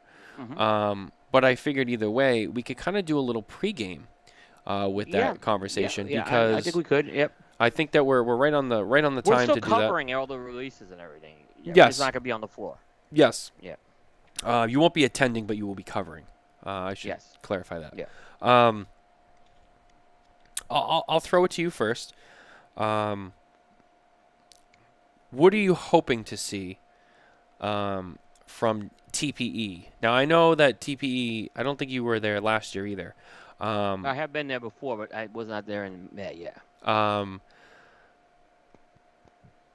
What are you hoping to see from TPE at a show that takes place right at the beginning of the year, that could set the tone for a lot of things going down the line? It's interesting. Well, there's the we'll talk the product end and then the convention end of things. Okay. Yeah. So the product end of things, this is not a show that you're gonna have a lot of new products on. I think it's an opportunity for some companies definitely to get a jump start. Like United clearly is the leader out of the gate right now. Yep. In terms and Altadis, I'd say the two companies that have already been really announcing some products there right now, and I think they're making some moves, so they get a jump on it. But I think what you're looking at this trade show is you're looking to you're looking to get orders. This is an order-taking show, more so than PCA. So I think you want to look at this and come out and have good orders. I don't think last year's, well, we're happy to be here and get back, and even if we don't get a lot of orders, it's great to be back. I think this year's a little different. This year you gotta make the most. It's of your back. stay there. It's back to business. Yeah, and I always say I would not necessarily. It's back to business. Don't say how much like you at a trade show. Strategically, how that's going to line up your year as a manufacturer and a retailer. okay, the stuff I order, is this stuff gonna really turn? Like I saw stuff, and I'm manufacturers are giving me stuff that I know I could turn in my shop. And at the same point, the manufacturers are they looking to say, orders are up and all that, and they have a challenge of delivering that stuff. So I think you really got to measure the business of this trade show more this year than that. I've done family reunions right now. This is another set of lockdowns. Okay, this is not the year of getting everyone back together on one roof with that. Now, convention-wise, I applaud PPE for their safety initiatives. There's going to be safety initiatives. Yeah. I just hope they enforce them. I mean, if you're going to have these, if you have initiatives, whether it's yours or whether it's by the county or the convention center, you got to enforce it. And by the way, people, you got to comply with it. If you don't like wearing a mask, guess what? You maybe shouldn't go to TPE. And guess what? If you're a company, if you work for a company and you don't like wearing a mask, you may want to talk to your company about being there. All right, those are the rules. You got to follow them. Let's not be the cigar industry people who are going to be the rebels and just make us look like shit. So, well, what I will say, and I don't think we will, and I don't think that will happen. But there's a few people, there's a few people out there. right? Yeah, there's always the few in the bunch. What I will say is, we both were not there, but last year, but we do know that from the people I talked to who were there, they seem to do a good job at forcing it. With mask wearing and there's designated smoking areas. They sent a memo, actually, though, the first day, though, saying it wasn't happening. Oh, say that again? Sorry? There was a memo sent out the first day, like, apparently, I guess they got reprimanded a bit. And they reminded everyone you got to comply. Because from the few people I talked to who were there, they had people going around. That was the second day, yeah. That was the second day. Oh, so it started after the first day. It was like that first half day, and then the second day is when they had the dominatrixes. I don't know what you want to call it. Oh yeah, that's right. Yeah. That's what I heard. Yeah. Because what happens, we live from the floor, like we brought them in, and we were here. It was much better enforcement, and I think they kind of put a little fun angle on it. Good job, but don't let the TP have to send out an email the first day reminding people that they have to comply, right? You should just be a good citizen and steward of this show and just do what you have to do here. I know some of the rules are stupid, but I think there's a good benefit to try to make sure people are safe. And I know some stuff's ridiculous, but we got to do it. We got to show why. Like, if we want to show why we're the best industry in the world, then just show it. Don't make this is not a place to make political stands or anything like that on this. Yeah, I mean, I would agree. At least for the safety of everyone and for the sake of the flow of the show. I mean, don't make it more complicated. I think TPE really cares, about people being there. Obviously, in the end, they don't want their show canceled, right? Don't get me wrong. Yeah, and I'm sure they wouldn't cancel it on their own, but I think they do care, and I think they put a lot of time into their safety plan. So I want to see it work. And I think the general consensus is, like, nobody likes wearing a mask and all that. Like, regardless of how you feel about the safety, I don't think anyone loves it. I don't think you have people that are like, I can't wait to wear my mask. But it's like, at the same time, you're gonna have to. It's the safety protocol, especially with COVID getting hot again right now. So it's definitely a sensitive time too. The fact that the show's still happening is still, I think, a blessing. That they're still able to do it. So follow the safety protocols with it. Yeah. Hopefully that doesn't become too challenging for anyone. It sounds to me like the way they're doing it, you'll still have your opportunity to smoke product and try new stuff at the show without, It's not, from what I understand, it's not going to be just all mask everywhere. You will be able to take your mask off and smoke in a booth, just not in the walkways. Now, whether or not you agree with that and like how it makes sense, right? That's a separate. That's just, yeah. You're agreeing to go to the show. You're visiting someone's home, right? And you have to abide by the rules of the house. Yeah. Exactly. And look. Look, if you're the guy, you forget to put your mask back on, walk in, and someone says something, just say, "Oh, I'm sorry," and put it back on. I mean, that's all you need to do on that. But I could tell you, I heard of a few isolated cases last year. People just, I'm not wearing a mask. I've heard reps saying this, and I'm like, really? I don't even want to go there. Because I'm going to say something that I'll regret. Yeah, no, that's fair. But when I see reps on social media saying this stuff, that's not the way to do things. I'm sorry. I think most of the people exhibiting at TPE have been announced, and it's out on the list. At least in terms, in terms of the cigar people, which is what we care about. There's other Yep. non-cigar related products there, but that's not our realm. So, again, sticking to cigars, premium handmade cigars, which is our domain. I think everyone's been announced who's going to be there. I know the big guys will be there. We talked to United will be there, and we think it'll be a good show for United. Who Yep. else? Who else that you know of that will be there? Do you think will have a good show? I'm gonna put Altadis at the top of the list right now, and Drew State. Drew Estate, Uh, yeah. Drew State. Drew State. I was there 2 years ago. This was a big event for them. They put a lot into this. Uh, the they have an amazing booth. It just had a very great vibe. The booth last time they had like a model humidor in it, like a walk-in humidor. It was coffee and stuff. Altadis had a small booth when I was there. They upgraded the booth significantly this year. So I look at that. Espinosa's got a big release. They got the Guy Fieri Knuckle sandwich. So that's a big, I don't think they'll have cigars to smoke knuckle sandwiches there, but maybe I'll start seeing the product, taking orders. So that was a big move for them that they made. So I would look agree. at that. I don't know what Davidoff in general do at this show. They've tended to be a little more low key. Davidoff, this show doesn't fit into their model, right? It fits more Camacho and Alvaro to a lesser extent, right? And then General's just, for whatever reason, hasn't had a real force at that show the last couple of years. Last year I didn't hear they had much, and neither did when I was there 2 years ago. So I'd look at that. I think there's gonna be a lot of boutiques that are gonna look to shine there. I don't have the whole list in front of me, but I know like HBC, Rainier's gonna bring his best foot forward. JRE, Justo. I don't know if Justo's bringing new product or not, but he'll be there as well with that. So I don't think Fuente's going. I don't think Santawai he's going. Rocky, I think, will be there, and I think Rocky will bring something. I'd be surprised if he does. He has a small booth, but I can't see Rocky passing up this chance. I'm trying to bring up the.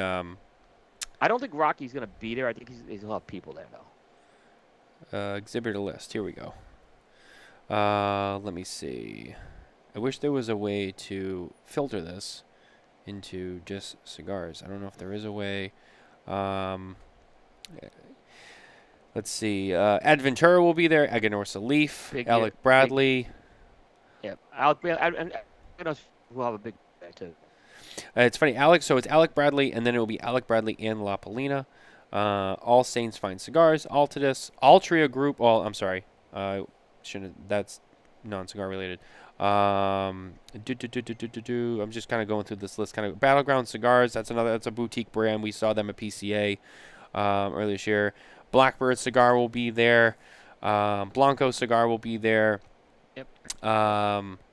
Blue Mountain Cigars. I'm not sure if is that a premium brand? They're a value brand, I'd say. Bocock Brothers Premium Cigars. Again, I think you're right, and based on what Caldwell will be there. CLE, Carolina Blue Cigar Company will be there. Casa 1910 will be there. We ran into them. We both ran into them at PCA in 2021 in July. Casa Turrent will be there. Cavalier. Cigar Oasis, Cigar for Warriors, Calibri, Crowned Heads Ace Prime, Crux Cigars, Cuevas Cigar Group, Dapper Cigar, Davidoff of Geneva. It Drew Estate. But how many releases have you heard from these companies so far? Not much. That's what I'm saying. If it's 20 releases total, that again like more of a buying show. It's not more of a product preview.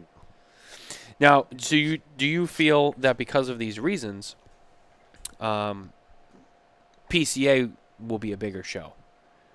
Oh, PCA is going to be a much bigger show.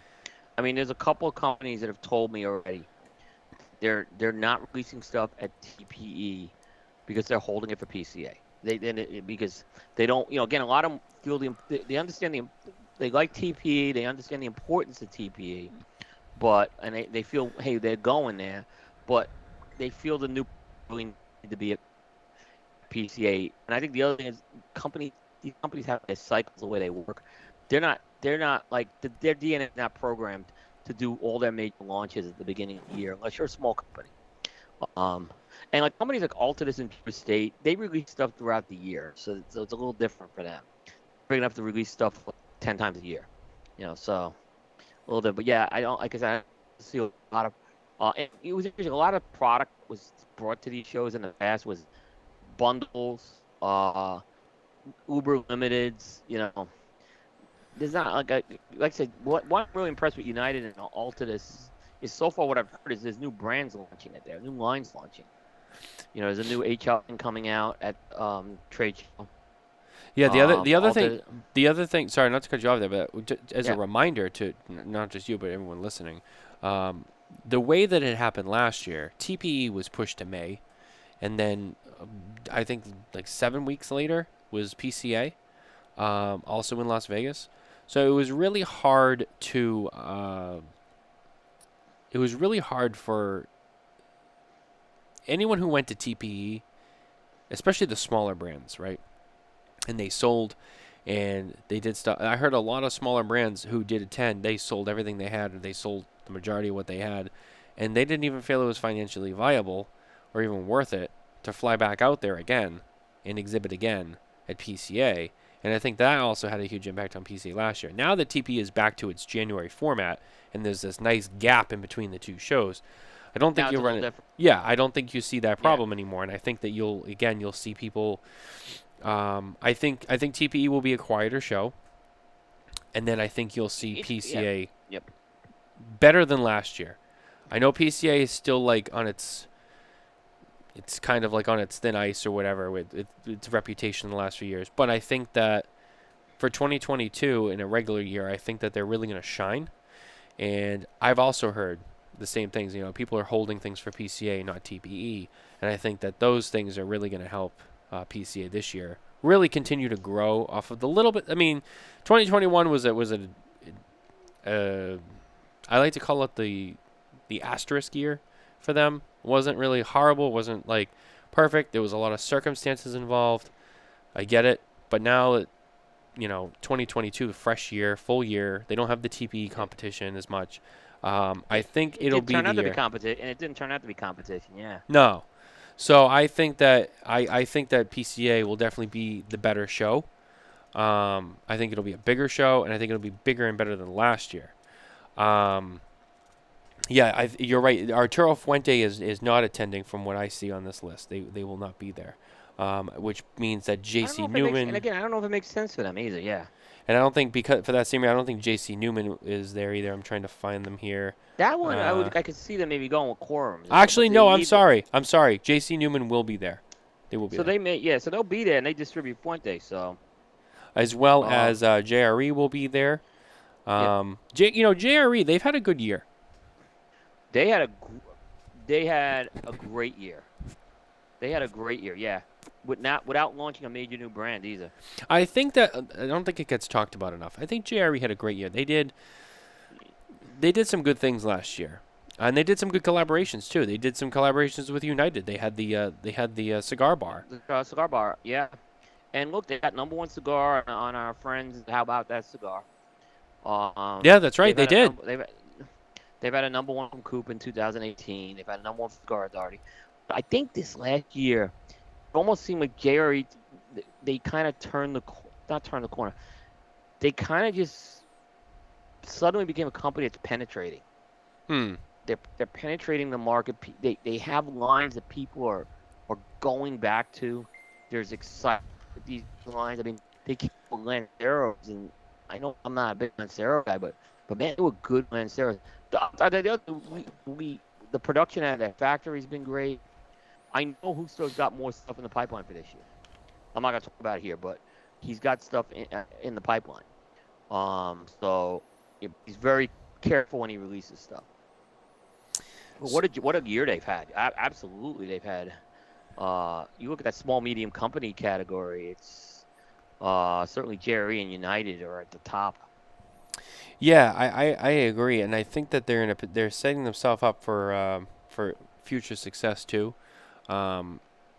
Do you think JRE continues to grow and surpasses CLE and No. becomes the bigger brand, or do you think Christian will still have the upper hand on that one? It'll always be the upper hand with Christian because his production capabilities are much bigger. He's making obviously he has a bigger factory than his father in Honduras, as far as I know, but he's got a big factory he works with in Nicaragua at the Noxa factory. Mm-hmm. He's just got yeah, he's just bigger. Um, I think his sales team's more mature. But there's no reason why JRE can't maybe be where CLE is now in 8 or 9 years. Yeah. So no, I just I don't ever see it getting bigger. I think that it's just production wise they'd have to expand their factory. They'd have to expand the production operations and really focus on distribution to do that. And I don't think that's in Justo's interest to do that right now. Interesting. Yeah. Yeah. Also, breaking news for those who are following along. Uh, the Patriots have just lost to the Bills in the wild card round, so the Bills will be moving on in the NFL playoffs.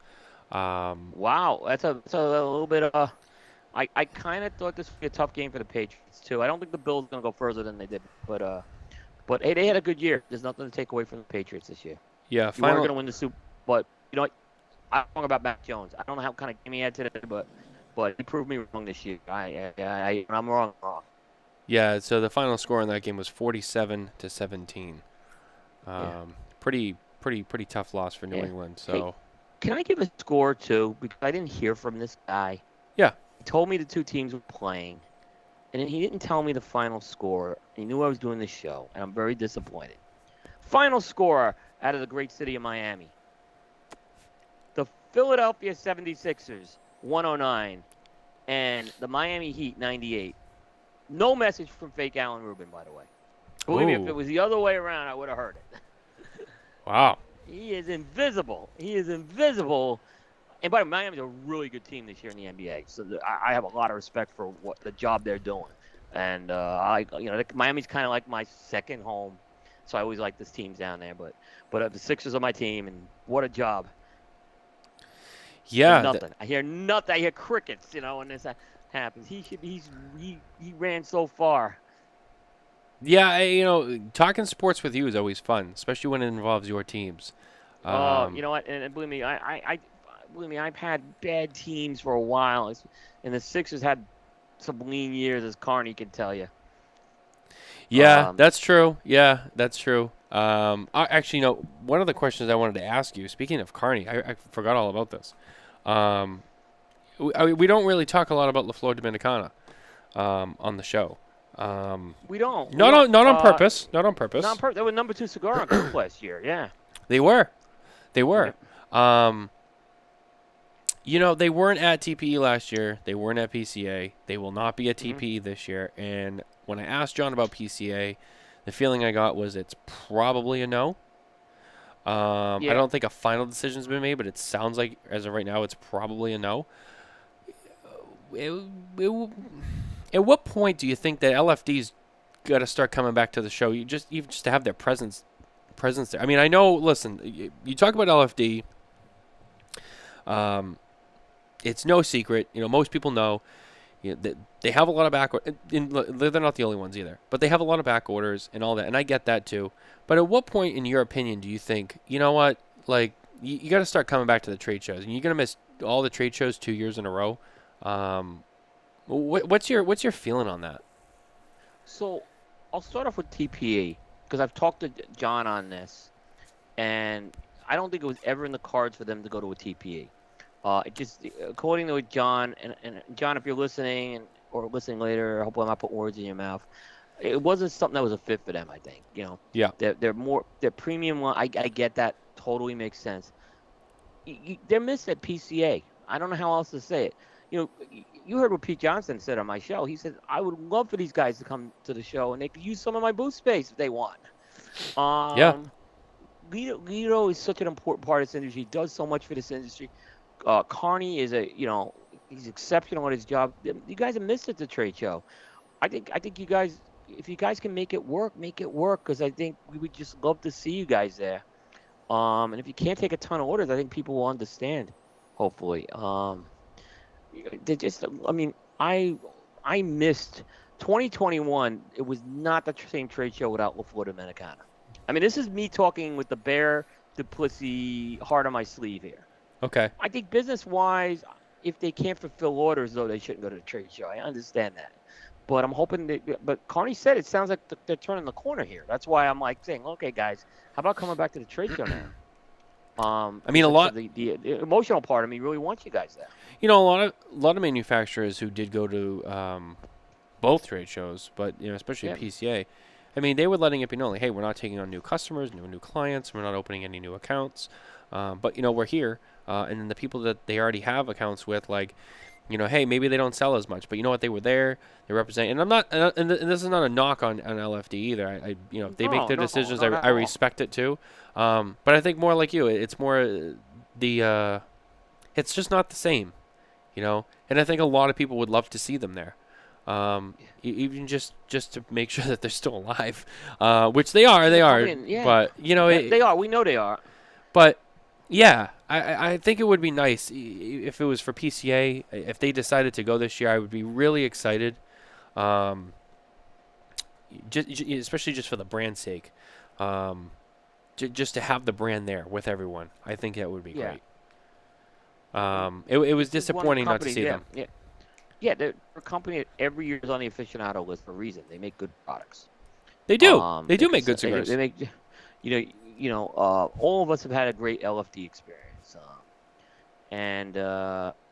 I just like I said, I love if maybe they take Pete up on his offer. I mean, because Pete was very, and we could Pete, great job he's done. What an ambassador he's become for this industry. He kind of went on a limb to say that. And by the way, he didn't say it from the first time on my show. I've heard him say it in a couple of other places. So, I think it's sincere. So, hopefully we see them this year. I think it would be something. I think it would be one of. I think it'll get people to come back to the show. I think some people say, "Hey, LFD's gonna be at the show. I'm coming." I think that's a lot of people believe in that brand, despite some of the back orders. Though I still think there's enough people believe in that brand. People may tell me I'm wrong. I guess I'm talking emotional here on this one. No, I think even if it's emotional, I'm with you too. It's fair. It's safe. I want to see him there too. One of the last things I wanted to talk about. Are you there? Or did you freeze? No, I'm here. Can you hear me? Matt may have froze here. Uh-oh. Hold up. I see a little clicking going on here. Hold on. So if you're listening, I'm gonna just kind of go over to my Facebook. He's there. I don't hear you, Matt. You froze. And I'm sounding clear, but I can't hear Matt. Oh boy. Matt, do you want to come in and out? Hold on. I'm gonna jump in and out and see what happens. Try that. Sometimes I fix it, so bear with me.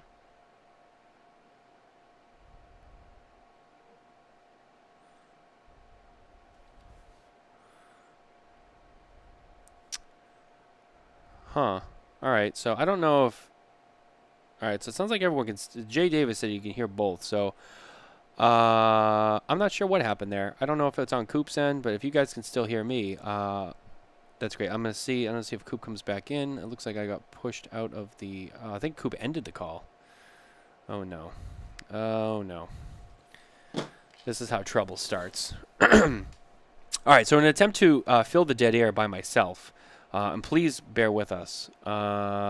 It looks to me like Coop ended the Skype call between us. So I'm not sure. I'm gonna have to maybe start another one. Let me see how this is gonna go down. Hold on one second.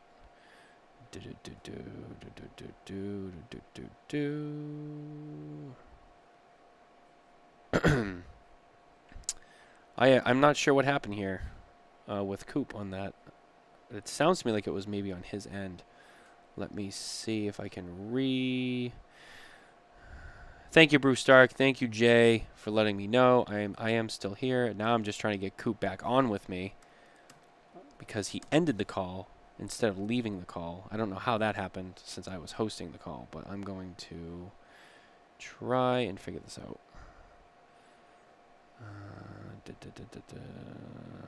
I have so many things in front of me. Oh, hold on, what's going on here? I'm trying to do this very quickly as well. So,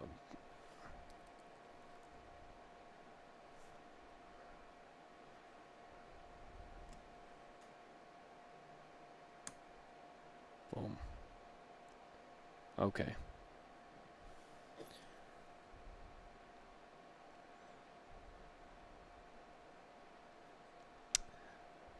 All right. So, I sent Coop a new link. If you're still there, you're still listening along. I am still here.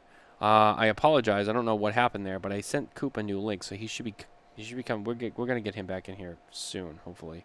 Hopefully this is not too much of a disruption. As I said, I have a lot of screens here on my window. Let me see if I can get him back in here.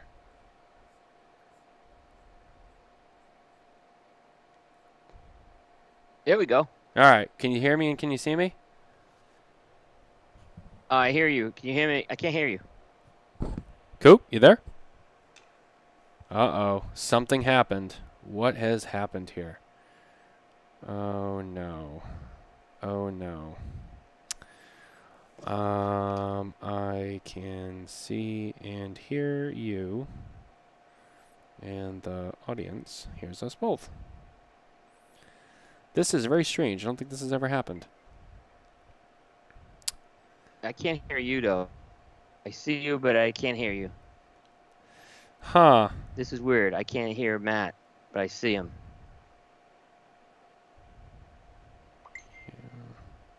Hold on. I know you Huh. hear me, but I can't hear you. That's strange.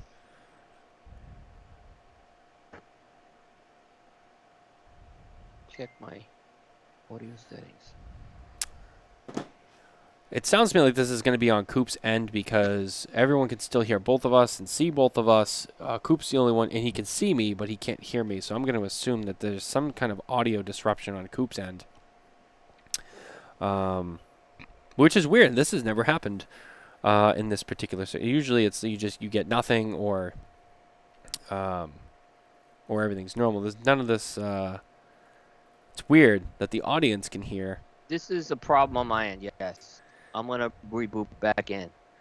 Alrighty. So Coop is going to boot back out. We were getting towards the end, too, which is kind of sucky because now I feel like the ending of the show is going to get ruined. But that's okay. I'm going to try to keep this afloat. We'll try one more time. If not, we'll end the show.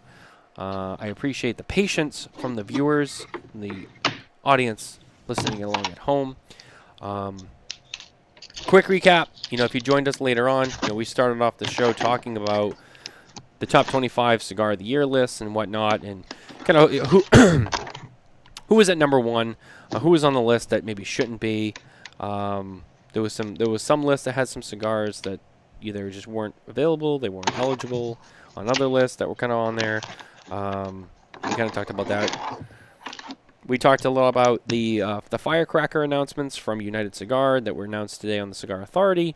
If you missed that, once again, it's going to be the Bandolero, which will come out in the end of June, around the time of 4th of July, as well as there will be a second firecracker that will come out earlier, scheduled for around the end of March, which will be done with the Big Papi cigar, El Artista. That'll be coming out soon. No details on that one have really been emerged or announced yet. But the Bandolero, you can read all about that at smokingtobacco.com. There's a story that went out today that will tell you all about the Bandolero firecracker, the pricing, when it'll be released, all that fun stuff through United. Send me the link one more time.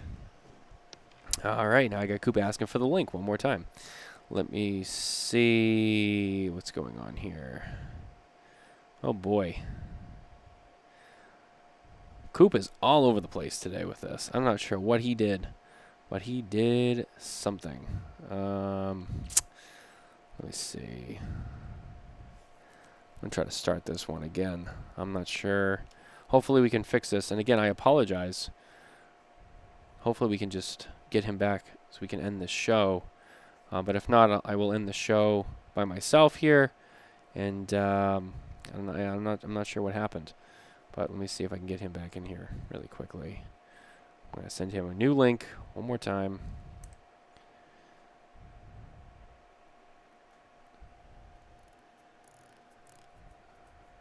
All right. Let's try that. Let's see if that gets him back in. See if that fixes on. I'm not sure what everything was fine. I don't know if he hit something or if his computer decided to change something on him. That's really strange. Go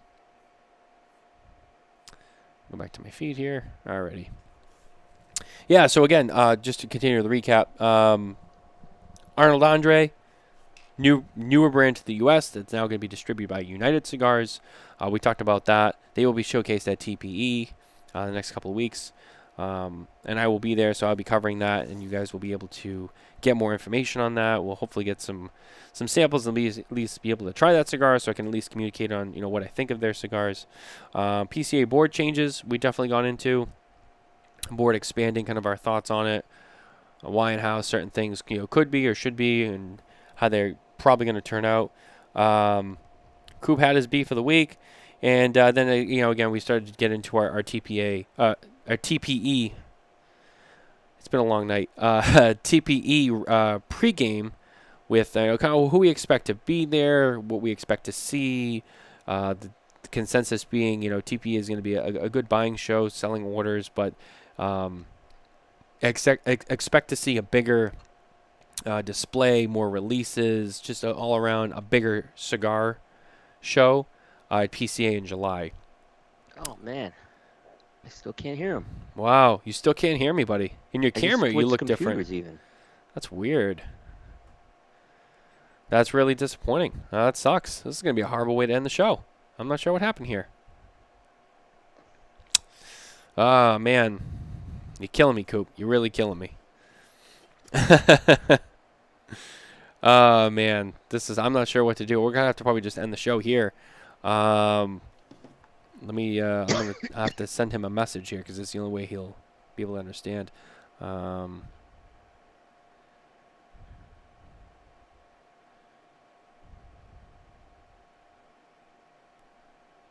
That's really disappointing.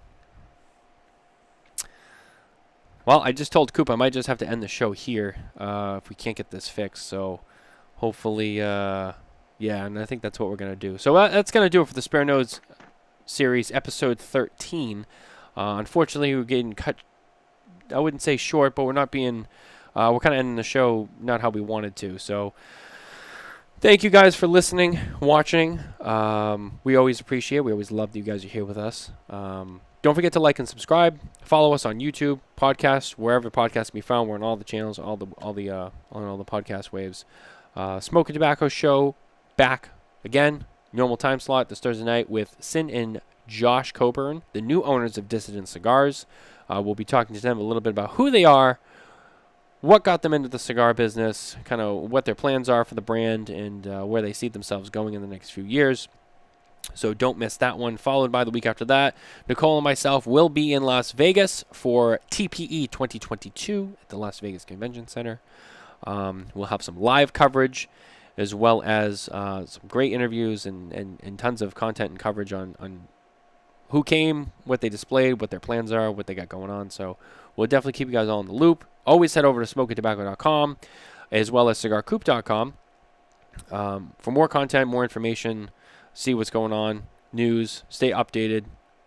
As always, there's always some good stuff on both those websites. And that's it. That's going to do it for us. This is kind of a shitty way to end. I'm really sorry. I'm not sure what happened with Coop on his end. It sounds to me like he has an audio issue. So, unfortunately, he couldn't be here to end it. But, once again, thanks to Coop for being with me tonight. I appreciate it. It's always a great time. And we'll see you guys next time. Take care, guys.